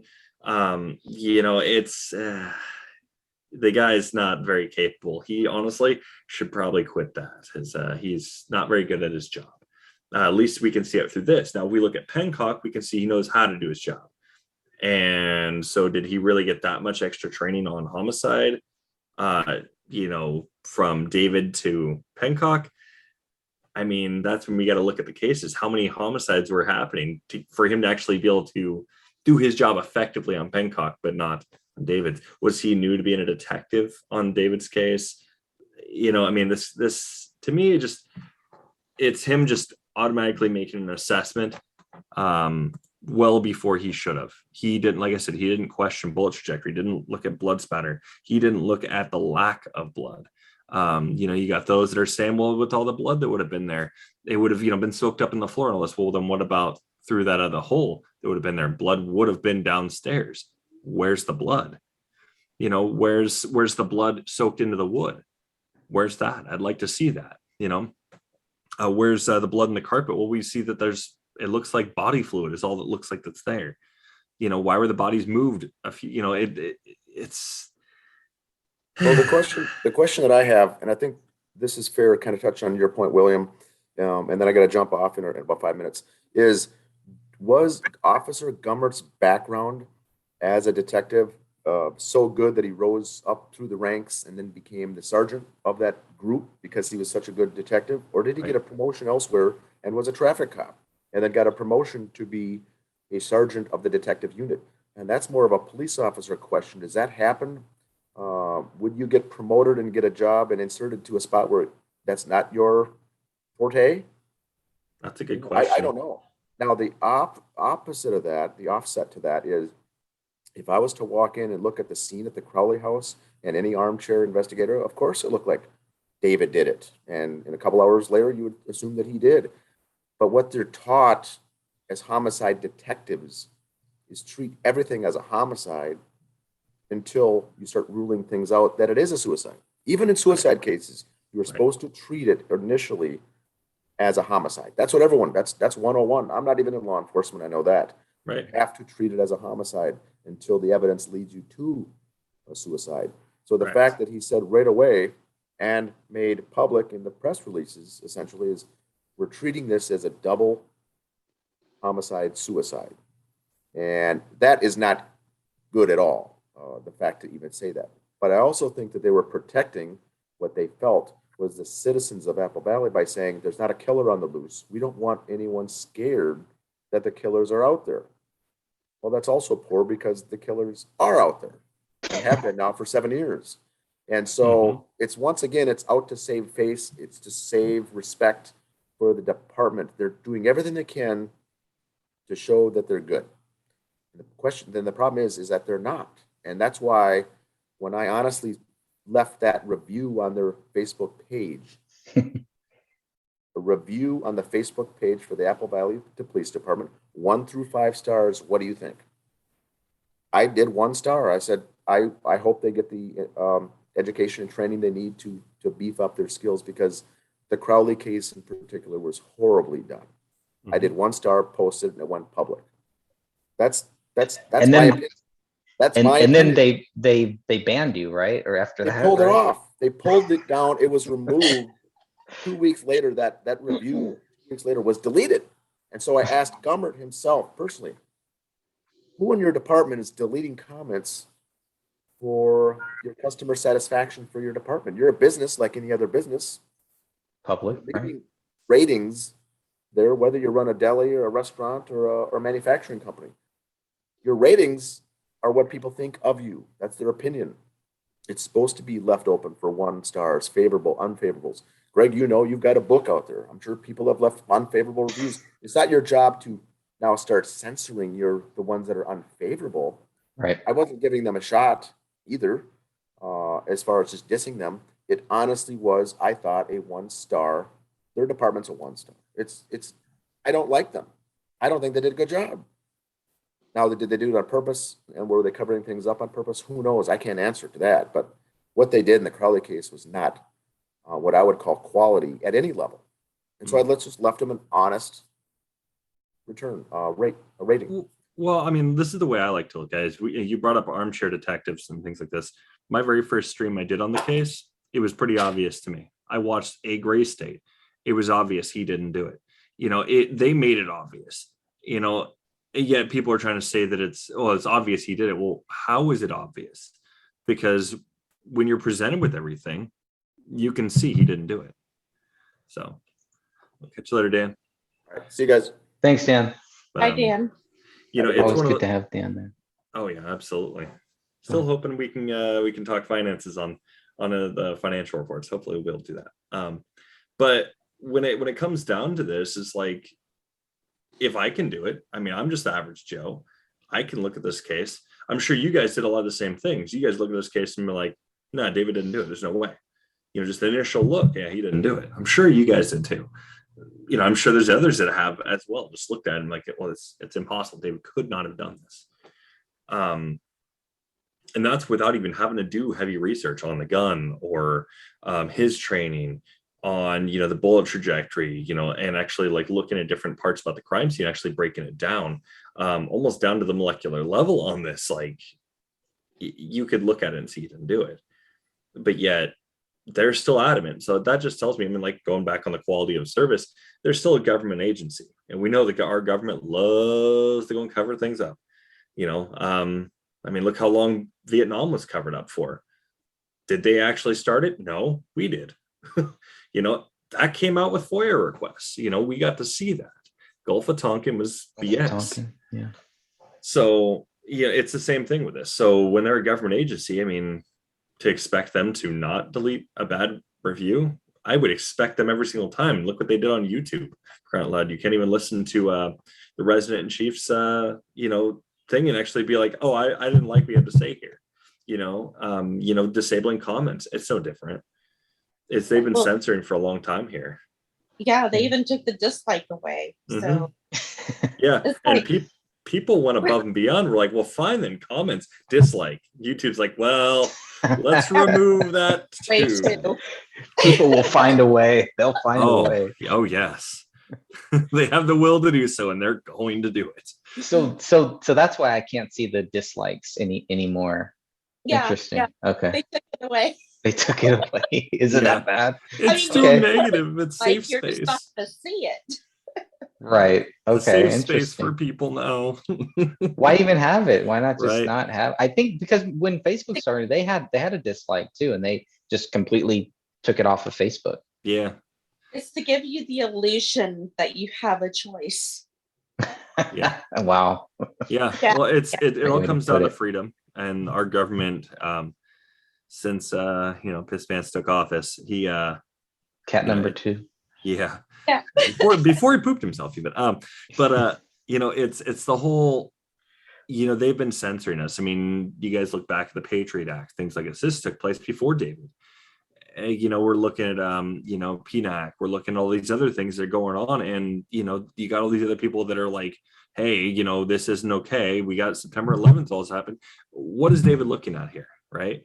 And you know, it's the same reason why I still think there's a cover up, and I think the police, you know, I think they knew full well.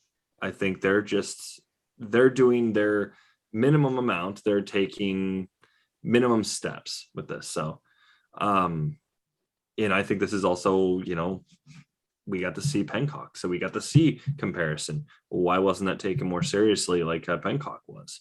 You know, it was brushed under the rug a lot, and you know, that's the problem I have with this entirely, is the fact that it looks like it was just brushed under the rug. They're trying to just get away from it, get the public eye off it. Sorry, I keep coming full circle on that one, but it's what happened, and it's BS. Really irritates me. Well, Pencock is it's very obvious what happened in that case, and you can see it, the whole evolution of the case and everything. And it's like, okay, that's what happened. I have the recordings, I have the gun photos, everything lines up with the police reports. And then you go to this case and you're just like, wait a minute, the bodies were laying like how? And you see a sketch, but the sketch isn't lining up to the descriptions that the officers are giving. Right. And, you know, it's like, okay, where was the gun? And a lot of people get this confused because they think that the gun is actually on that bookcase when the officers come in. They don't realize that the gun was supposedly found by David's left knee, I guess, in that general area on the carpet. And because we don't have an actual photo of that, right, the only photos that we have are on that bookcase thing by the Christmas tree. Right. And, you know, so anyway, it's it's just a very confusing case. And here comes. the Well, other- see, for me, I don't think it's as much really confusing. It's pretty obvious, just like Pencock. I would even argue more so than Pencock. Pencock was very, very obvious. But when it came to this case, I mean, it was just like, I looked at it, and the minute I got to go and see, okay, well, here's where we get to see where the bodies were claimed to have been at, right? Where we got to see Yeah. the staining, it's obvious. It becomes very obvious. You can see movement of these bodies, and it's not because this whole I know other people put out this whole thing, well, when people die, their bodies move. Ooh, no, they do, but not to an extreme amount like these did. Exactly. There is slight movement because of the whole Putrefaction, yeah. thank you. And No problem. going through that whole process of decay, but it's not drastic. Right.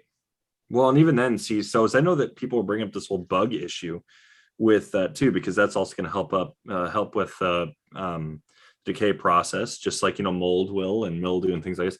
Well, it's kind of weird about how if you look at unfortunately, I have to bring up the whole details of a photo, but there is a photo of the bodies out there. Yes.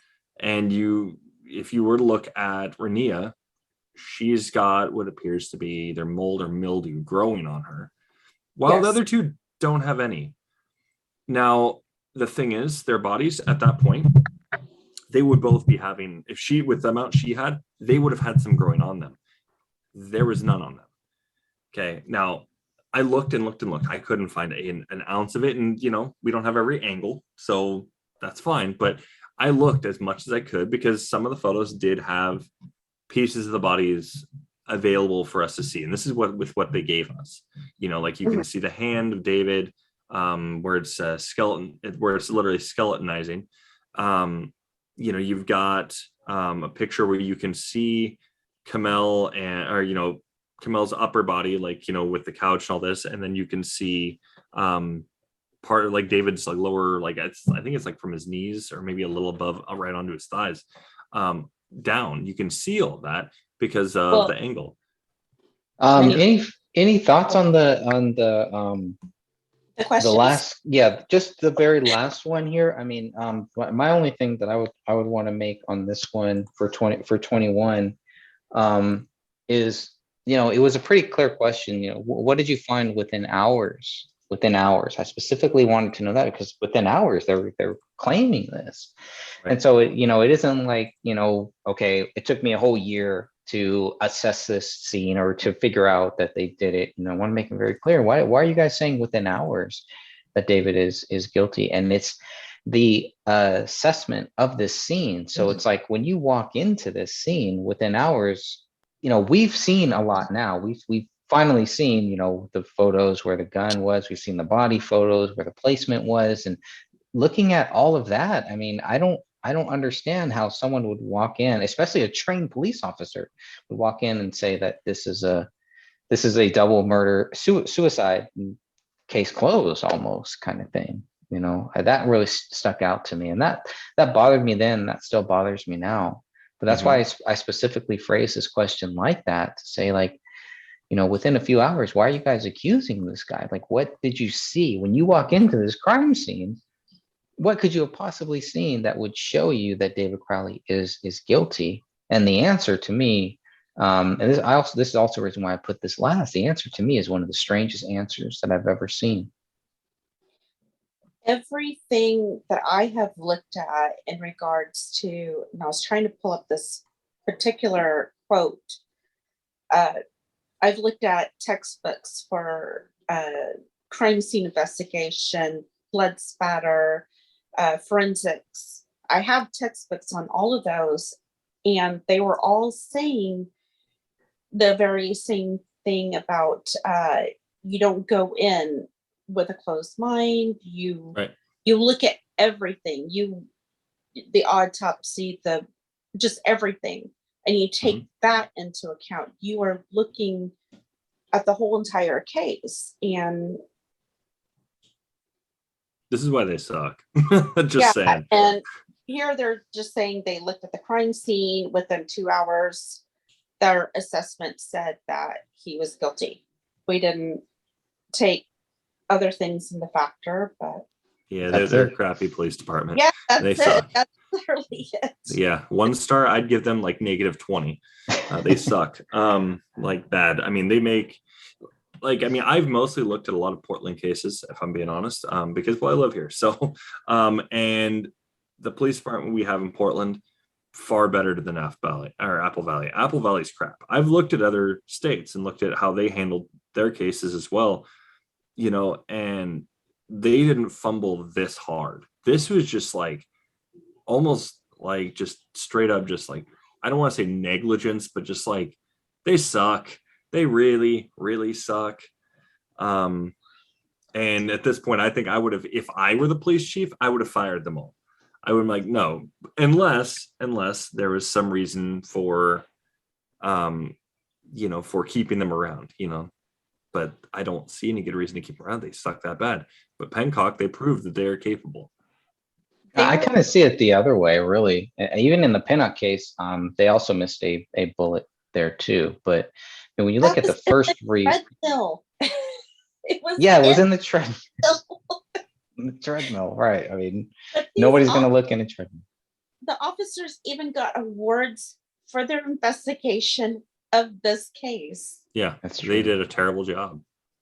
That's true, but that looks like hush money to It does. to me. I mean, when you look, it's like the more documents that we got, the more that I feel like the police should be on our side, and that they could be, and they could be silenced, and they could just be That's told just at the very top, you know what, you guys, this is what we're going with. This is it. I mean, even if you just look at when the first press release came out, from that point, like, or the second one, not the first one. The first one just talked about quote unquote suspicious activity or whatever, suspicious, whatever it was. The second one, when that second one came out and pretty much said that this was a double murder suicide, it pretty much hogtied any of the investigators who wanted to do their job, whether they wanted to or not. At that point, like, you're going to go against your captain, you're going to go against your chief. Yeah, good like luck on that one.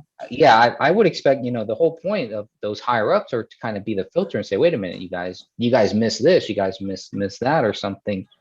It doesn't look like the police missed anything.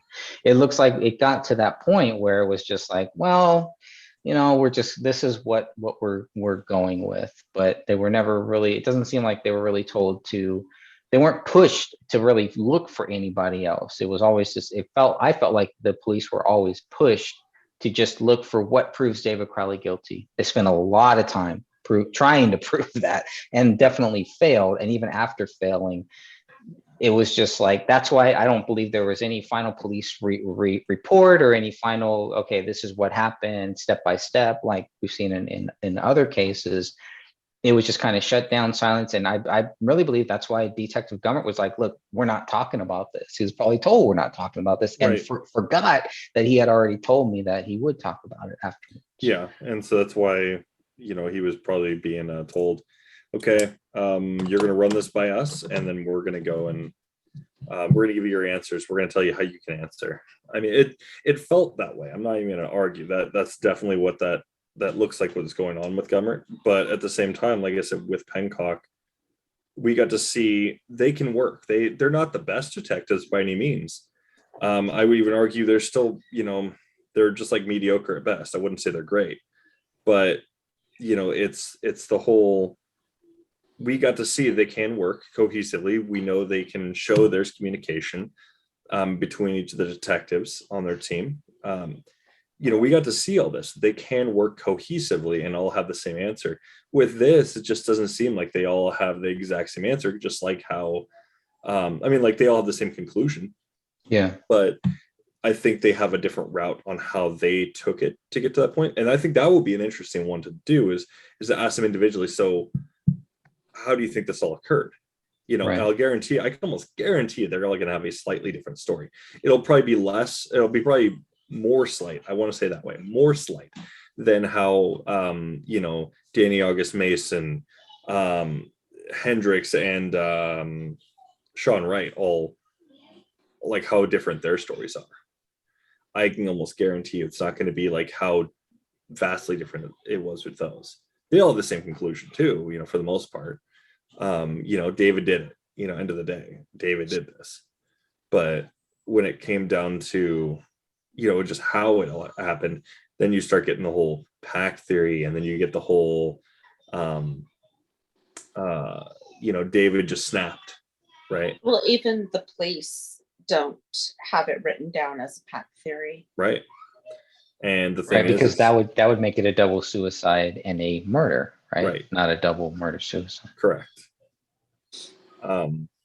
So it's one of those things that it's just, they're trying to say David snapped, and then they're trying to play the PTSD card. That's what it felt like. Yeah.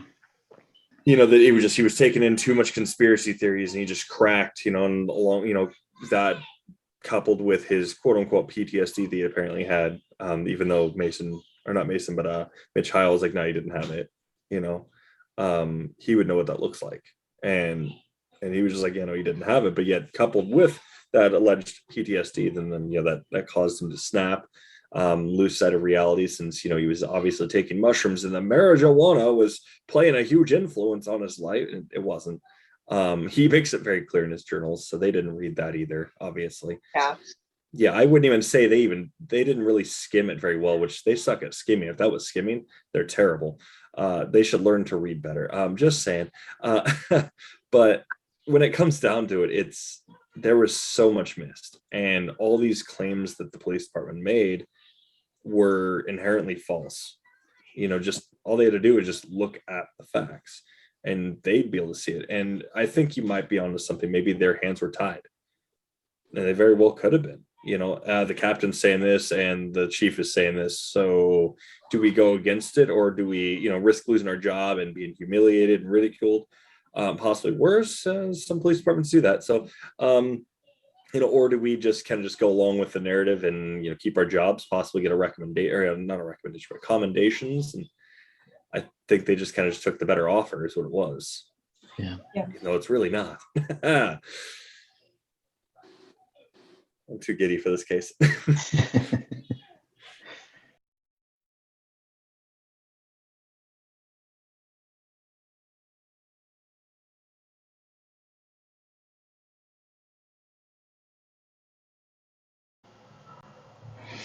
Test 1 2, testing 1 2 3, test 1 2, test 1 2 3.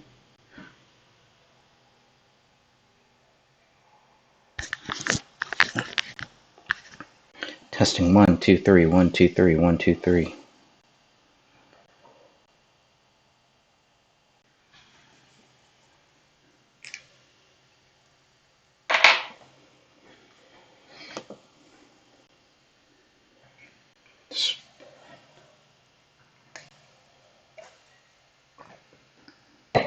Trying to beat the clock here. This podcast recording. But this podcast went really long, by the way. The first one with Detective Gummert also went long, too. That one is 2 hours, 17 minutes. You can see most of them about 1 hour. I mean, the bonus shows are different, not counting the bonus shows, but pretty interesting stuff there. So for everyone who has seen it, who has listened to it, I appreciate that. Appreciate all of you taking some time out to listen to the Gray Stage podcast. Just looking at some of the numbers and how we did in 2021, and we're up, I think, as listenership like 75% up. So I mean, the more we do it, the more people are tuning in and checking it out and going back and rewatching it. I took a little snapshot of the top 10 episodes of the podcast. I thought that was pretty interesting. Some good numbers there. But I'm always shocked to see what people like, what they don't like. I'm kind of leaning away from the music at this point, too. So even some of the past episodes, I may go back and remove some of the music or just kind of draw out some of that music as well. But this was the first show that we did using Zoom. So I will have that one coming up soon. I'm just kind of working on it. Almost done, but you can see if I were to not cut anything out right now, it would be at about 1 hour, 48 minutes or so. So, but I'm making some headway on that.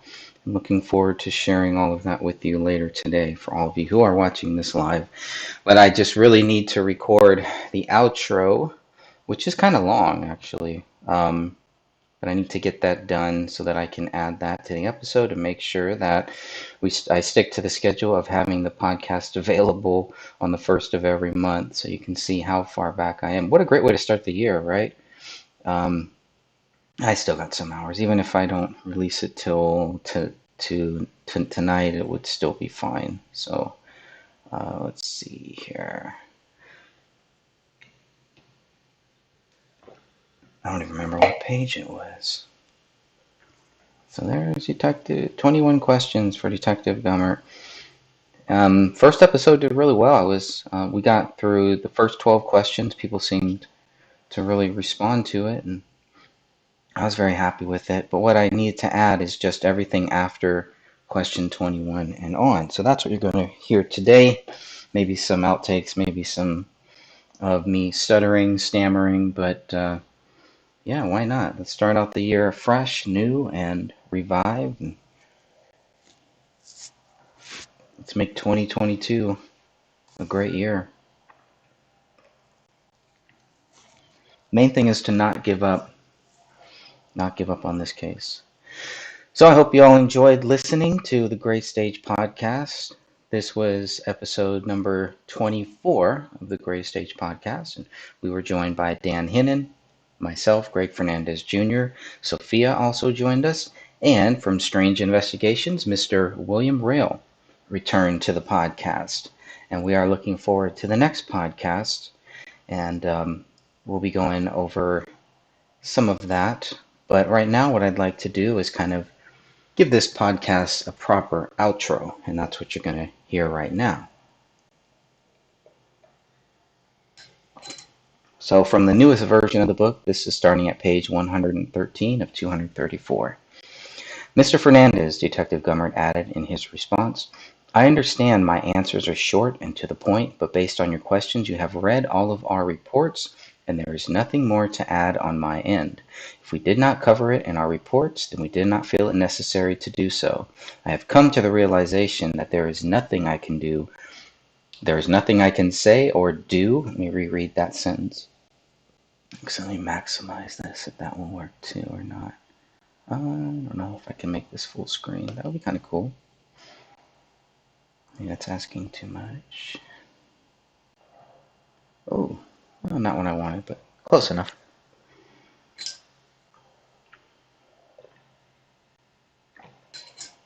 All right, let's see. I have come to the realization that there is nothing that I can do. I did it again. Take 3. I have come to the realization that there is nothing I can say or do that will ever satisfy the people that believe there is a cover-up and that the family was murdered by the government or agents acting on behalf of the government. I will also never be able to satisfy people's opinions that our department did a poor job investigating this incident, even though most, if not all, of those critics have never spent a day doing what we do. Well, that was one of the reasons I wanted to have Stephen Sanziri on, because he was a former police officer who did spend a day or so doing this type of stuff, but whatever. And I think that's even more frustrating is the fact that you have all these people who have never spent the day doing what the police do every day, and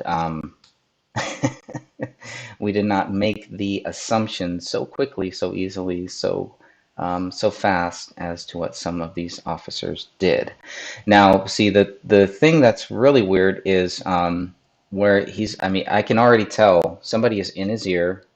Mason Hendricks, Sean Wright, those cast of characters, possibly somebody's already in Detective Gummert's ear, kind of going over this, and somehow, or just whatever, he's Detective Gummert is watching Facebook, watching all those where looking at the YouTube where everything is like, oh, it had to have been the government completely discounting all of the other possibilities. And Detective Gummert does not know me or know my view or my thoughts on this. Obviously, if he did, he would probably understand that the government is one of the last theories that I would take seriously. I'm still open to it, but it has nothing to do with my questions, has nothing to do with anything that I was trying to bring up. I was trying to pretty much steer away from any theories as to what may or may not have happened. Just get some clear answers as to why they believe David Crowley did this. So this one this was like I took it as a little jab where he's saying, that I've come to the realization that there is nothing I can say or do that will ever satisfy the people that believe there is a cover-up and that the family was murdered by the government or agents acting on behalf of the government. Now, obviously, he doesn't know exactly where I fall in line with that, and I've gone over that with him as well, because I am not convinced that the government did this or agents acting on behalf of the government, shadow government, whatever you want to say. So he also says, I will never be able to satisfy people's opinions that our department did a poor job investigating this incident, even though most of us have never spent a day doing what we do. So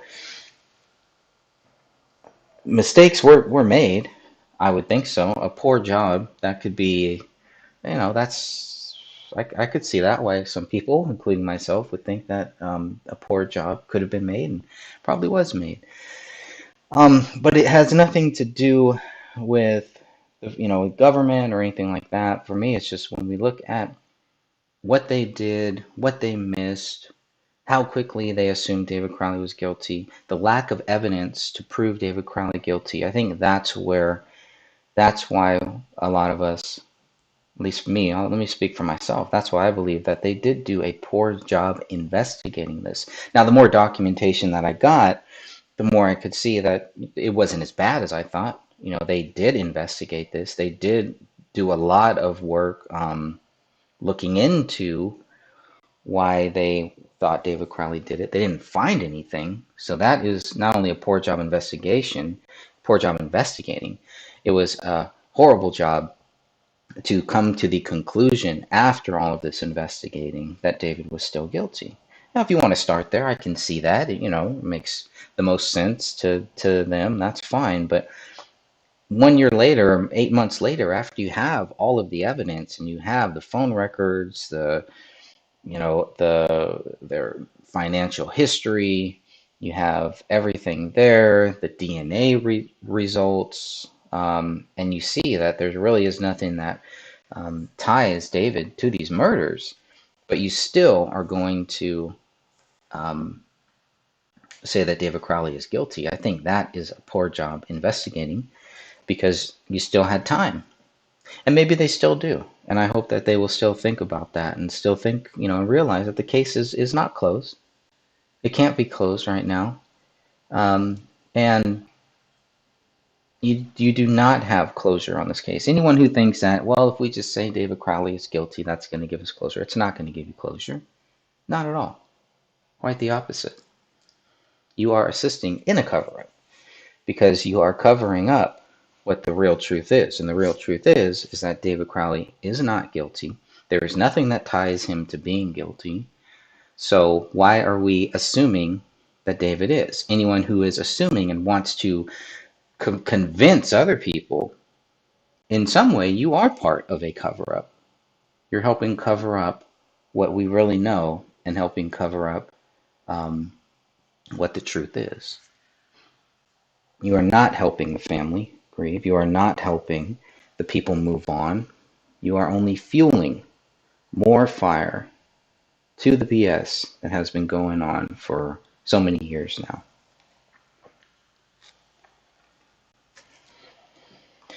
All right, let's keep reading on. So in the physical book, the newest edition, that would be page 97. Now we're going to move on. Okay, page 114 here. I am not sure where you fall in your opinions, Gummert continued, but I would hope we could agree on one point, that the lives lost in that home have greatly affected their families. I think we owe it to their families to move on and let them live in peace. They have suffered enough and they have suffered enough, and continual discussion of this case serves no purpose. Moving forward, I will no longer answer any other questions regarding this case. Time has come for our department to move on. I wish you the best in your future endeavors. He just future endeavored me right there. Take care, Jim.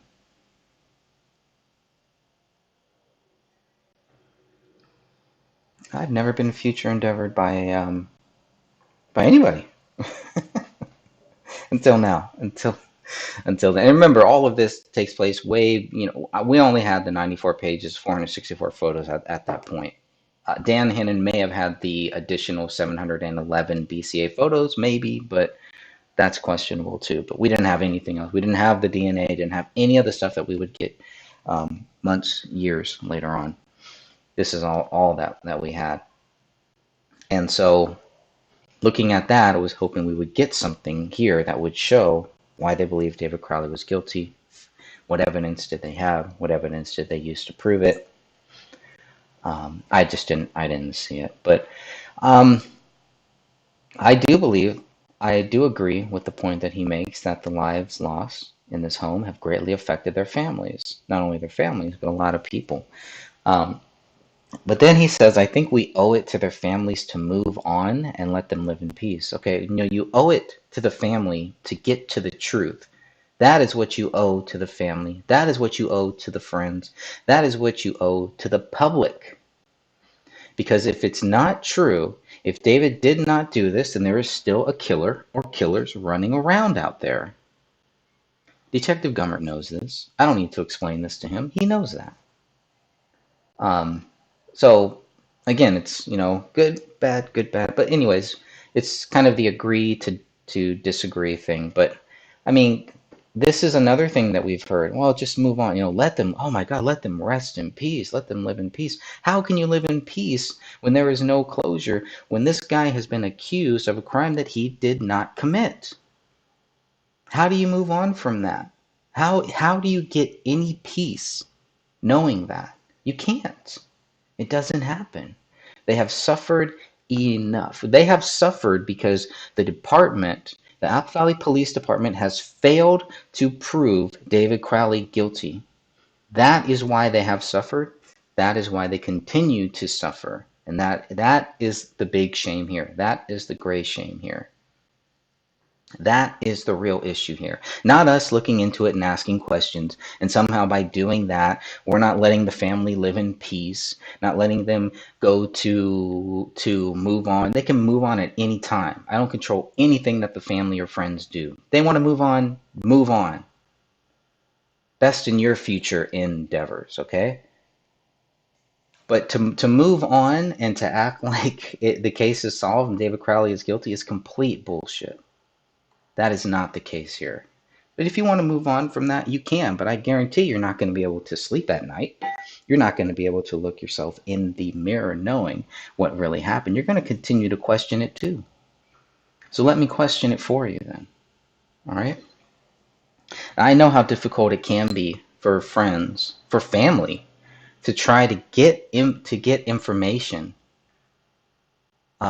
that we've been getting, that we've been trying to get. If we can do it, the family can do it too, if they really want to know.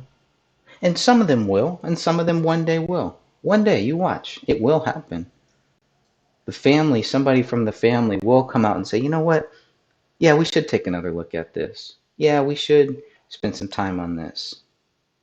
This is a young, anyone who has a child, who has a niece, a nephew, spend any time around children, should completely understand what we're doing, why we do what we do, why we continue to do this here.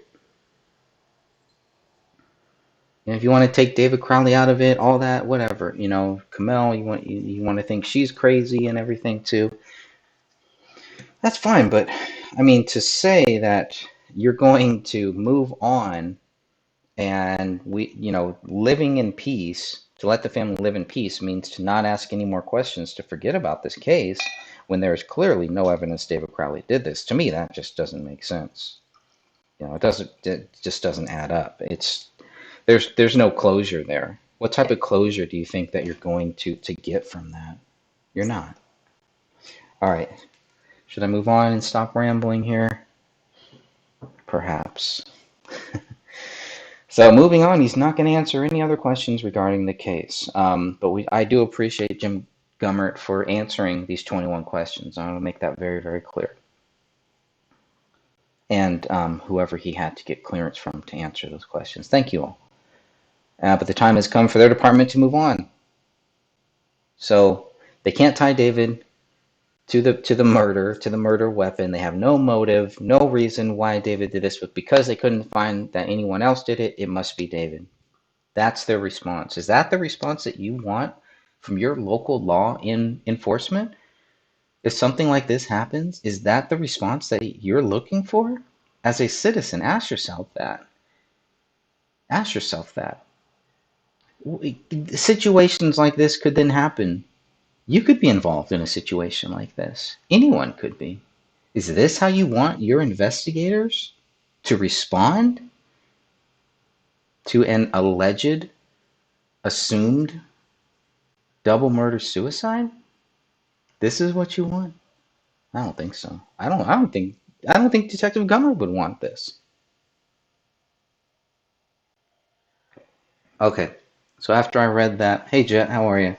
The authorities best leave that case unsolved. Spinal Tap. Yeah, I still need to see that Spinal Tap movie. I hear it's really good. I saw the Teddy Bear Picnic one, which is about the Bohemian Grove. That's as far as I got. Thanks for joining me here. Just doing some recording for the podcast, and I figured, well, might as well go live, right? Let's kick off the whole year, letting people know how far behind I am here. But like I said, just a few more, maybe another half hour or so to edit the major portion of this last podcast, and but I need to read all this and then add all this into the podcast, and figured why not start the new year off with a bang? I was in bed before New Year, I think, so it gives you an idea of where I'm at in this new year. I usually wait up every year, but not this year. So anyways, hope you had a great, hope your New Year's Eve was awesome, and hope you were safe, and everybody and your family and friends were all safe too. And everyone listening to this, watching this later, Happy New Year, Happy 2022. Looking at the numbers, and numbers are good. We just gotta keep going on, keep pressing on. So that's what we're going to do with smiling faces, obviously, here in 2022. All right, so that's one page of recording down. Let's see, responding to 21 answers. Yes, because we asked 21 questions, we got 21 answers, and after we did that, here's what I wrote in my book here. I often think about all the strange things surrounding this case. The murder weapon found next to David's left hand, no latent fingerprints on the blood-smeared wall, the rush to assume David wrote 2 sentences on the notepad in the office bedroom, and the typed note in the kitchen. David's fingerprints and DNA were not found on the laptop. Considering the opened rear slider and an unlocked kitchen window, how important was it to point out there were no signs of forced entry into the house? Would the open gun safe in the bedroom and the open knife in the living room qualify as possible signs of a struggle? What about the bullet that ripped into the living room floor and the unspent round nearby? Would those qualify as possible signs of a struggle as well? 2 or more DNA profiles were found on the bullet, item 53, that rolled out of the living room carpet days after the bodies and bullets were removed from the Crowley home. One of those DNA profiles matched Rania, but not David or Kamel. Who did the second DNA profile belong to? To top it all off, we have item 57, a bullet found a month after the bodies were removed from the home. Results show the absence of blood, but a match to David's DNA. So we know Chris Klein and Mason Hendricks saw the bullet hole in the living room attic on January 19th, but we don't know when Detective Gummert saw the bullet hole. I saw it, wrote Detective Gummert, unknown of exact date. One of the most common questions related to the missing body parts inside the house is what did the dog eat? Most of David's head was missing, along with his right hand. Not much was left of Camel's skull either, and both of her hands were missing. Despite the claim made by Mason Hendricks that Rania's body was not disturbed, the daughter's entire right arm was missing. One of her ribs were fractured. Those body parts were never found, according to Detective Gummert. Detective Gummert believes Palaio survived by eating the missing body parts and drinking the water from inside the toilets. 2 of the 3 toilet lids in the house were left open. Photographs taken by investigators show how little water was left in Rania's bathroom toilet, as well as the basement toilet. The detective has recently confirmed dog feces tests were never conducted in this case. Detective Gummert also confirmed that neither the FBI nor the Department of Homeland Security were involved in their investigation. Quote, not contacted, no investigation. These detective statements contradicted statements made by Mason Hendricks and Sean Wright. Hendricks believed the reason why the investigation took so long was because of the FBI and the DHS. Sean Wright advised me to stay away from people asking questions about this case like Dan Hennen and Thomas Lapp, so I could avoid being put under a microscope by the DHS. In a police report by Mr. Gummert, he made it seem like all communication between the police department and the Alam family went through Kamel's sister. This is what he wrote. Sidra asked that I only contact her directly regarding the incident. She stated her father is under a lot of stress due to what is going on with her mother, and she felt that it best that she be the go-between between us and her father. I advised Sidra that I would work with her on a daily basis to provide her updates and that she could contact me if she had any questions or concerns about the investigation. I was annoyed. That's the end of Gummert's quote. Back to me. I was annoyed. I was frustrated. I was upset when I learned that Detective Gummert did not tell me the truth when I asked about his contact with Mr. Anju Malam, Kamel's father. Did you ever speak to Anju Malam? I asked. No, Detective Gummert responded. A few days later, independent researcher Dan Hennen went to the Apple Valley Police Department to pick up the contents of his second disclosure request about the alleged double murder-suicide. Dan was not expecting to meet with Detective Gummert that day, but the 2 men ended up speaking for about 20 minutes in the police station lobby. When Dan Hennen asked the detective if he ever spoke with Anju Malam, Gummert's answer was yes. I'm glad this detective took the time to speak with Dan, but why would he tell me he would not be answering any further questions about the case and then initiate a meet and greet with Dan Hennen a few days later? Pretty interesting. More so, why would this detective give Dan and I 2 different answers to the same question about Mr. Alam? On June 2nd, 2016, I wrote back to Mr. Gummert, hoping to find out why he gave Dan Hennen and I 2 completely different answers to the same question. Hello, Mr. Gummert, I wrote in the email. Sorry to bother you, and I know you are not discussing the case anymore, but for the purpose of accuracy in writing my articles, I have to ask you to clarify question number 16, when I asked if you ever spoke with Mr. Anjum Alam, Kamel's father. In the answer, you stated no, but Dan Hennen told me you told him yes. Can you please help clear this up? Did you ever speak with Anjum Alam? Here's what he wrote. The following day, Detective Gummert responded, my apologies, I answered the question incorrectly. I have spoken to Kamel's father on several occasions. Hopefully that clears it up. Have a good day. Is there a reason why you answered incorrectly? I asked. A mistake on my part, Detective Gummert wrote back, not trying to hide anything. A mistake on my part, Detective Gummert wrote back, not trying to hide anything. And there it is. There it is. Just a mistake. Another mistake.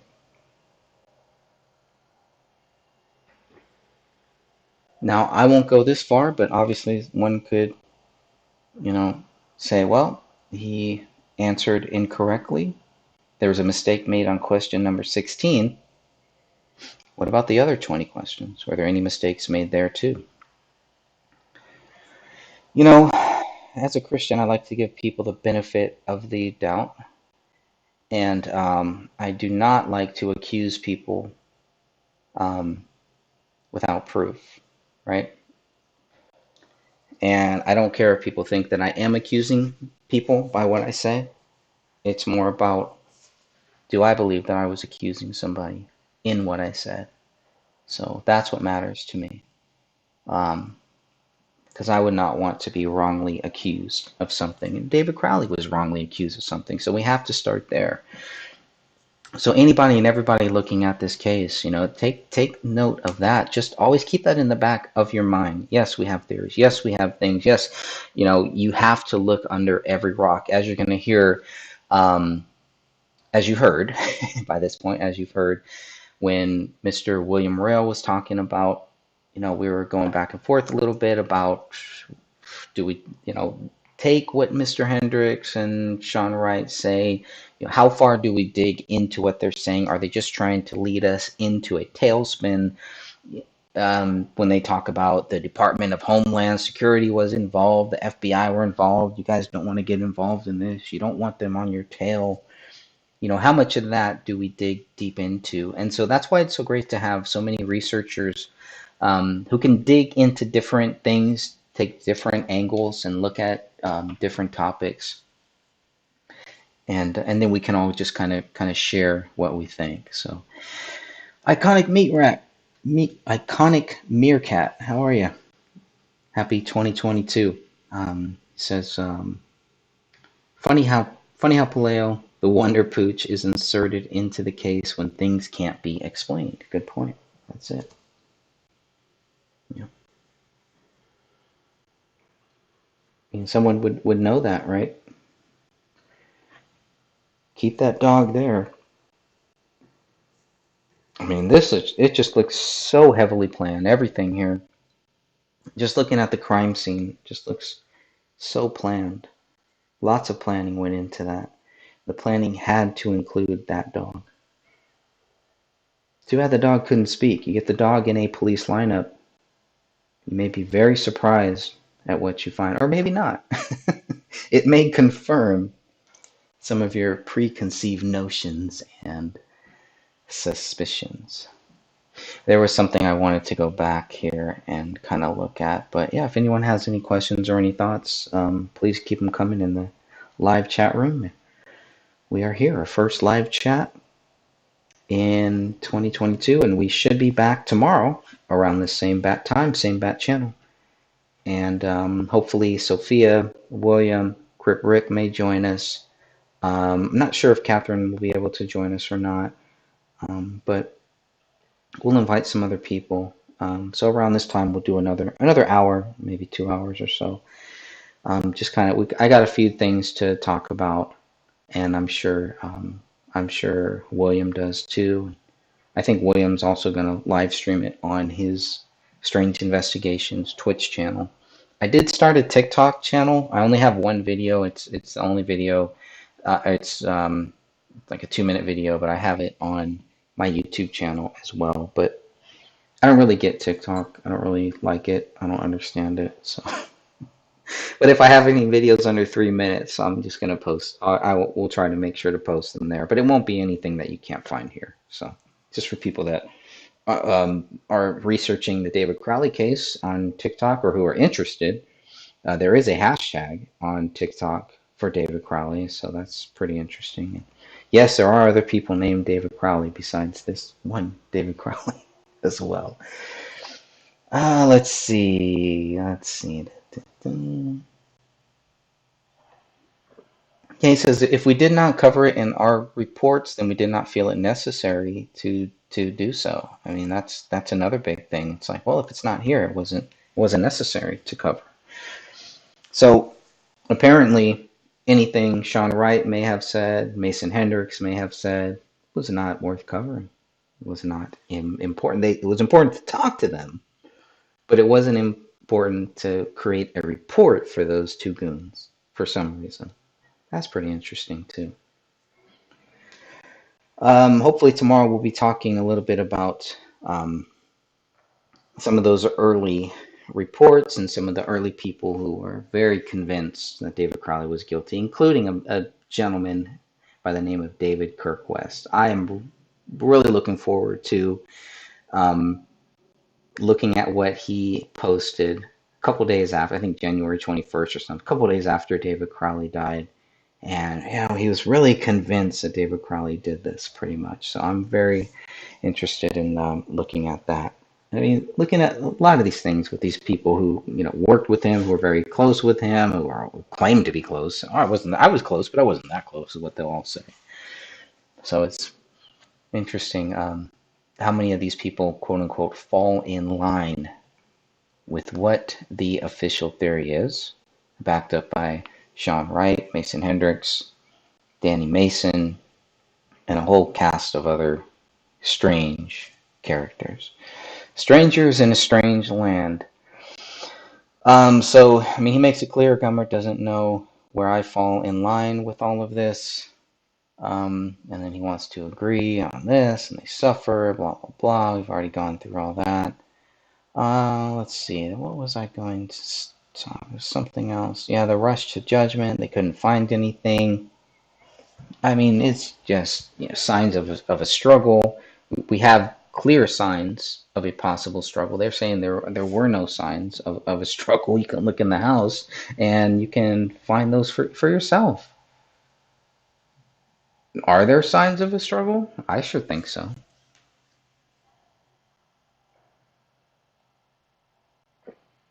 The police never touch up on this DNA, the missing DNA profile. Now there's two here. This is just one of them. But they never follow up on this. But this here, right here, two instances of DNA in that house. Unknown DNA.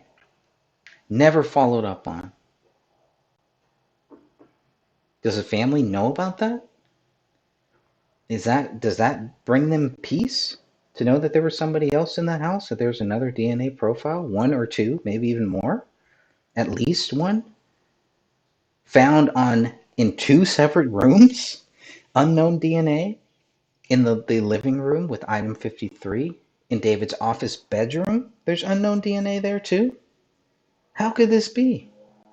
Hey, Star, how are you? Hope this year is better. Yeah, I hope this year is better too. I think it can only get better. Well, maybe not. Some people may say it can only get worse from here, but life is great. There's so much beauty in this world. There's so much light in this world. We have to be that light, right? Can't let the darkness win. The darkness will continue to try to hover over us and create shadows, but we are that light.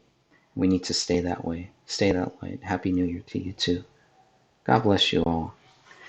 Thank you all for at least taking a look in this. I know we have so much going on. This is not our hill to die on. My friend Kriprick always makes that clear. This is not our hill to die on, but it is a very important case. And obviously, my hill to die on is related to my Christianity, and it'll only be like that. So yeah, things will get darker, but we're going to stay strong. And as it gets darker, we have to be that light in this darkness. And at the very least, that's all we can continue to do. Star also says, let's hope the lockdown's in. Yeah, depending on what state you're in, right? You may be in California the way it's saying, because their lockdowns, it's really interesting. If you talk to people from different states, ask them about that. How are these lockdowns going? What's going on with them? And I'm finding a lot of different answers in different states. Some are open. Some states are really open. I'm very concerned about COVID false positives too. A lot of people. It's flu season. We get flu here every year. So I mean, how not all of it has to be COVID. Doesn't have to be COVID. So there could be a lot of false positives. That's all I'm saying. It's just so weird right now. Such a strange time.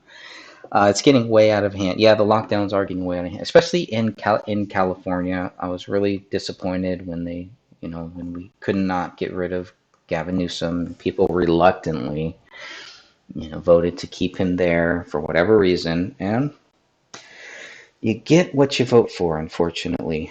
But again, you know, God puts us here for a reason. All of this is happening for a reason, and we are going to make it out of this somehow, some way.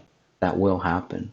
You know, if you read your scripture, you know how bad it gets, and we're not even there yet. So all of this is just training, just testing for whatever is next to come, and we have to stand strong, do the right thing, be good people, help people when you can, but be a good human being, be the best human that you can. That's all. You can't do anything else. You can only control what you do. You can't control what anybody else does. Um,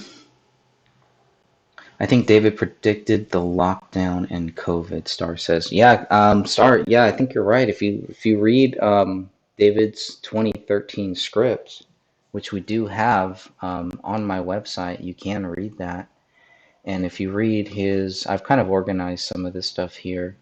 If you scroll down on my website, thegraystage.wordpress.com, and the 2013 script, yeah, I mean, you could even say right back in the 2012 trailer, but the 2013 script, there are some very strange. It's almost like a post-COVID world, is what he's writing, and the 2014 script too. But the 2013 script, it's more in your face, people wearing masks. Actually, one person is drinking a frappuccino with a mask on. It's just pretty interesting. There's vaccines that are mentioned in the 2013 script. So yeah, I mean, he was definitely on to something. A lot of people have asked me, can you picture what it would be like if David Crowley was here right now, looking at everything happening? You know, it's a crazy thought. Very interesting thought. Um, Star also says it's bad. You can't eat at a restaurant without proof you got vaccinated. Yeah, that's crazy. I mean, I'm not supporting any restaurant that is going to make me show my papers for anything, right? I mean, no, no, no. I'm good. I'll just buy my own food, do my own thing. It's still kind of crazy to see. I still see people. They're driving in their car. There's one or two people in the car, and they have masks on. I mean, it's bad enough if you're driving alone with a mask. You're sitting right next to somebody with a mask.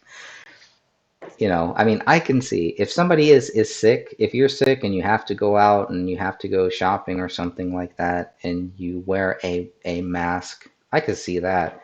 I remember I was doing Christmas shopping and this person was walking around the store coughing. You know, like if anyone should be wearing a mask, it should be that person. But no, they don't need to wear a mask. You know, they get their shots and they get everybody else sick because they're walking around with that shot. It's just crazy. It's all crazy stuff. Star also says it reminds me of the concept of gray state, and you can't buy without the mark. Now you can't buy without a COVID certified. Yeah, almost like it's a precursor to the mark of the beast, is what it sounds like.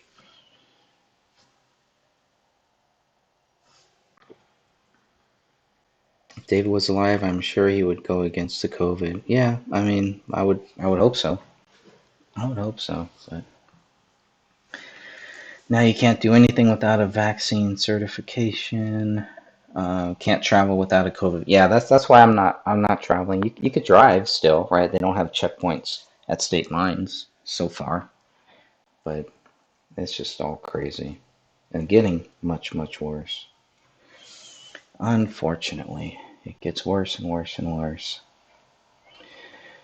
So, but we just got to make the best of it, and like I said, just keep pushing on and do the best that you possibly can. That's all you can do. You know, we can't cower. Like even in David's 2012 trailer, you know, those who panic die first. So can't panic, can't fear. We just got to keep pushing on, and it's easier said than done sometimes. And things are tough right now. You know, it's very tough for people who are struggling with that. You know, I know people who are struggling with, hey, you know, if I don't get this shot, I'm gonna lose my job, and that's a tough one.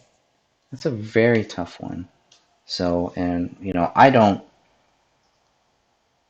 fault anybody who does want to get the shot or anyone who doesn't. That's your choice. And that's what I liked about President Trump. And one of the things I don't like about Biden is, Trump encouraged it, never forced it. Was not about forcing it. You hear Biden, and it's like we're all gonna die if we don't all get the shot. It's crazy. It's crazy. So I mean, people want to get it, get it.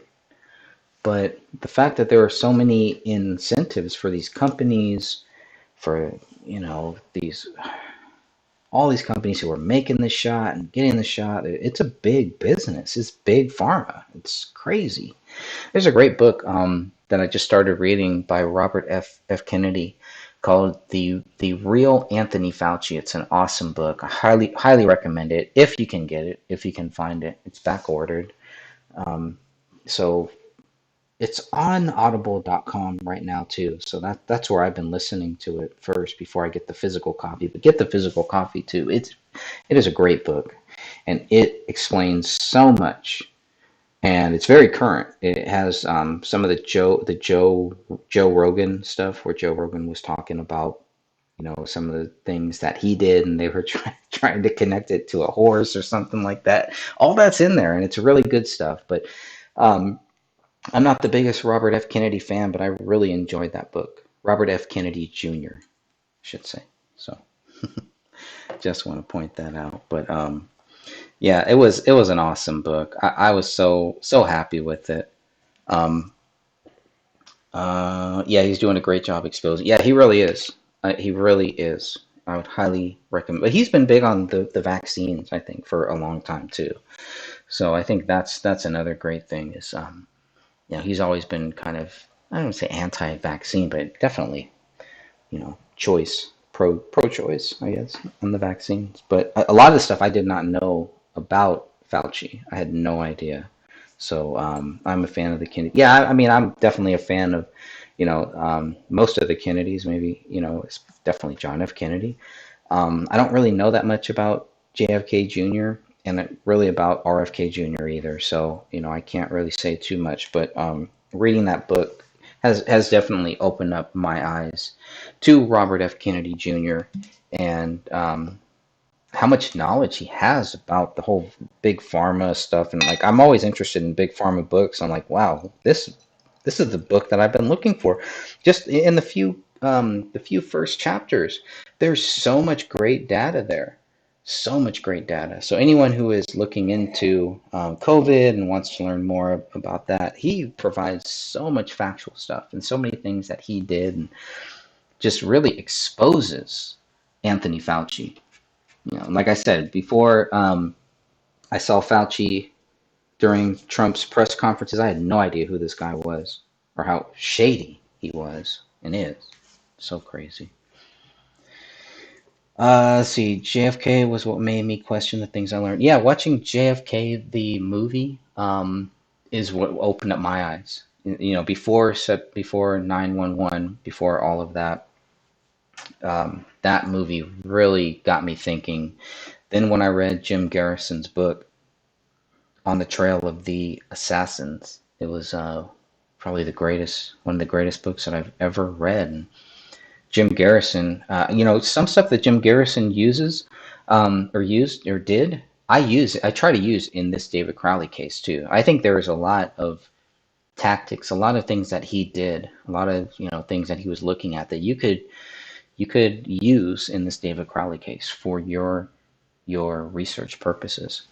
Just the way that Jim Garrison was looking into the JFK case, his research, the way that he researched, all of that, all those tactics can be used to a case like this, and that's what's really helped me.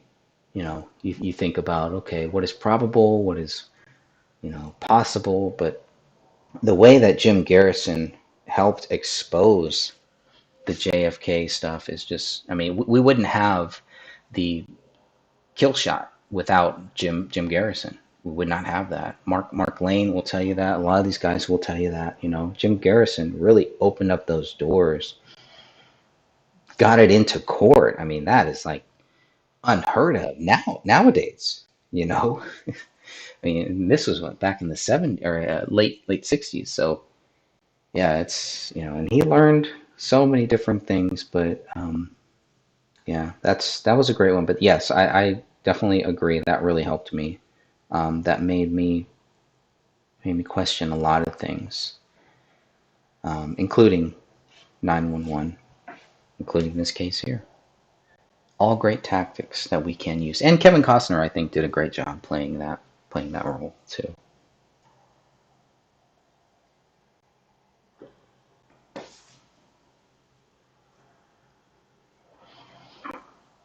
So, yeah, that may be about it. Everything I wanted to kind of record. Like I said, we got the new podcast that should be up later. The podcast version will be up later. I'm just finishing up that. It's already at 1 hour 27 minutes, and then I'll add some of this into the back end of that podcast and see what goes on from there.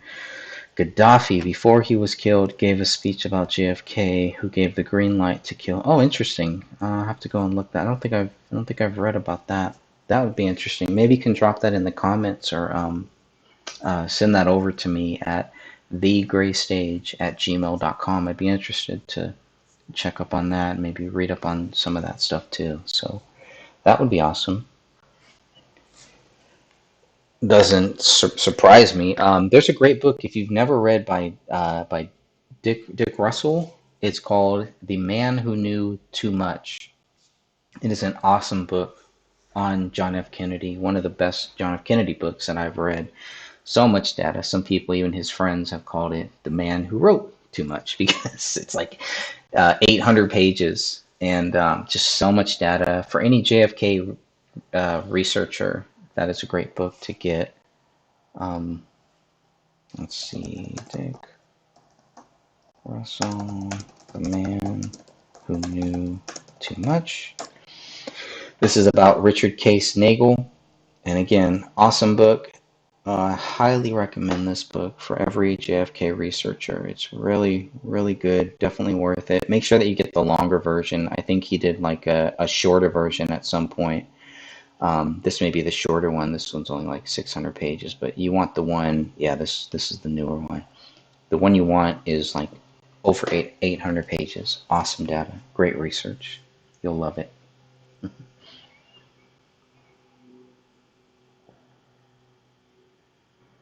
So look forward to that. All right, good peeps. I think I'm going to shut this one down. Star says there was another man too also stated the same thing about who gave the green light. Both men said the same thing. David Ben Gurion. So David Ben Gurion is the person who gave the green light, or is that or that's the guy who said that? Yeah, most of the videos are banned. Yeah, lots of videos are getting banned. YouTube is just horrible. I did a Christmas video, a live Christmas video on my other channel, and it got taken down from YouTube because I mentioned, I mean, really it was like 30 seconds, and I mentioned voter fraud 2020, and they took the video down for that. It was so funny. Whatever.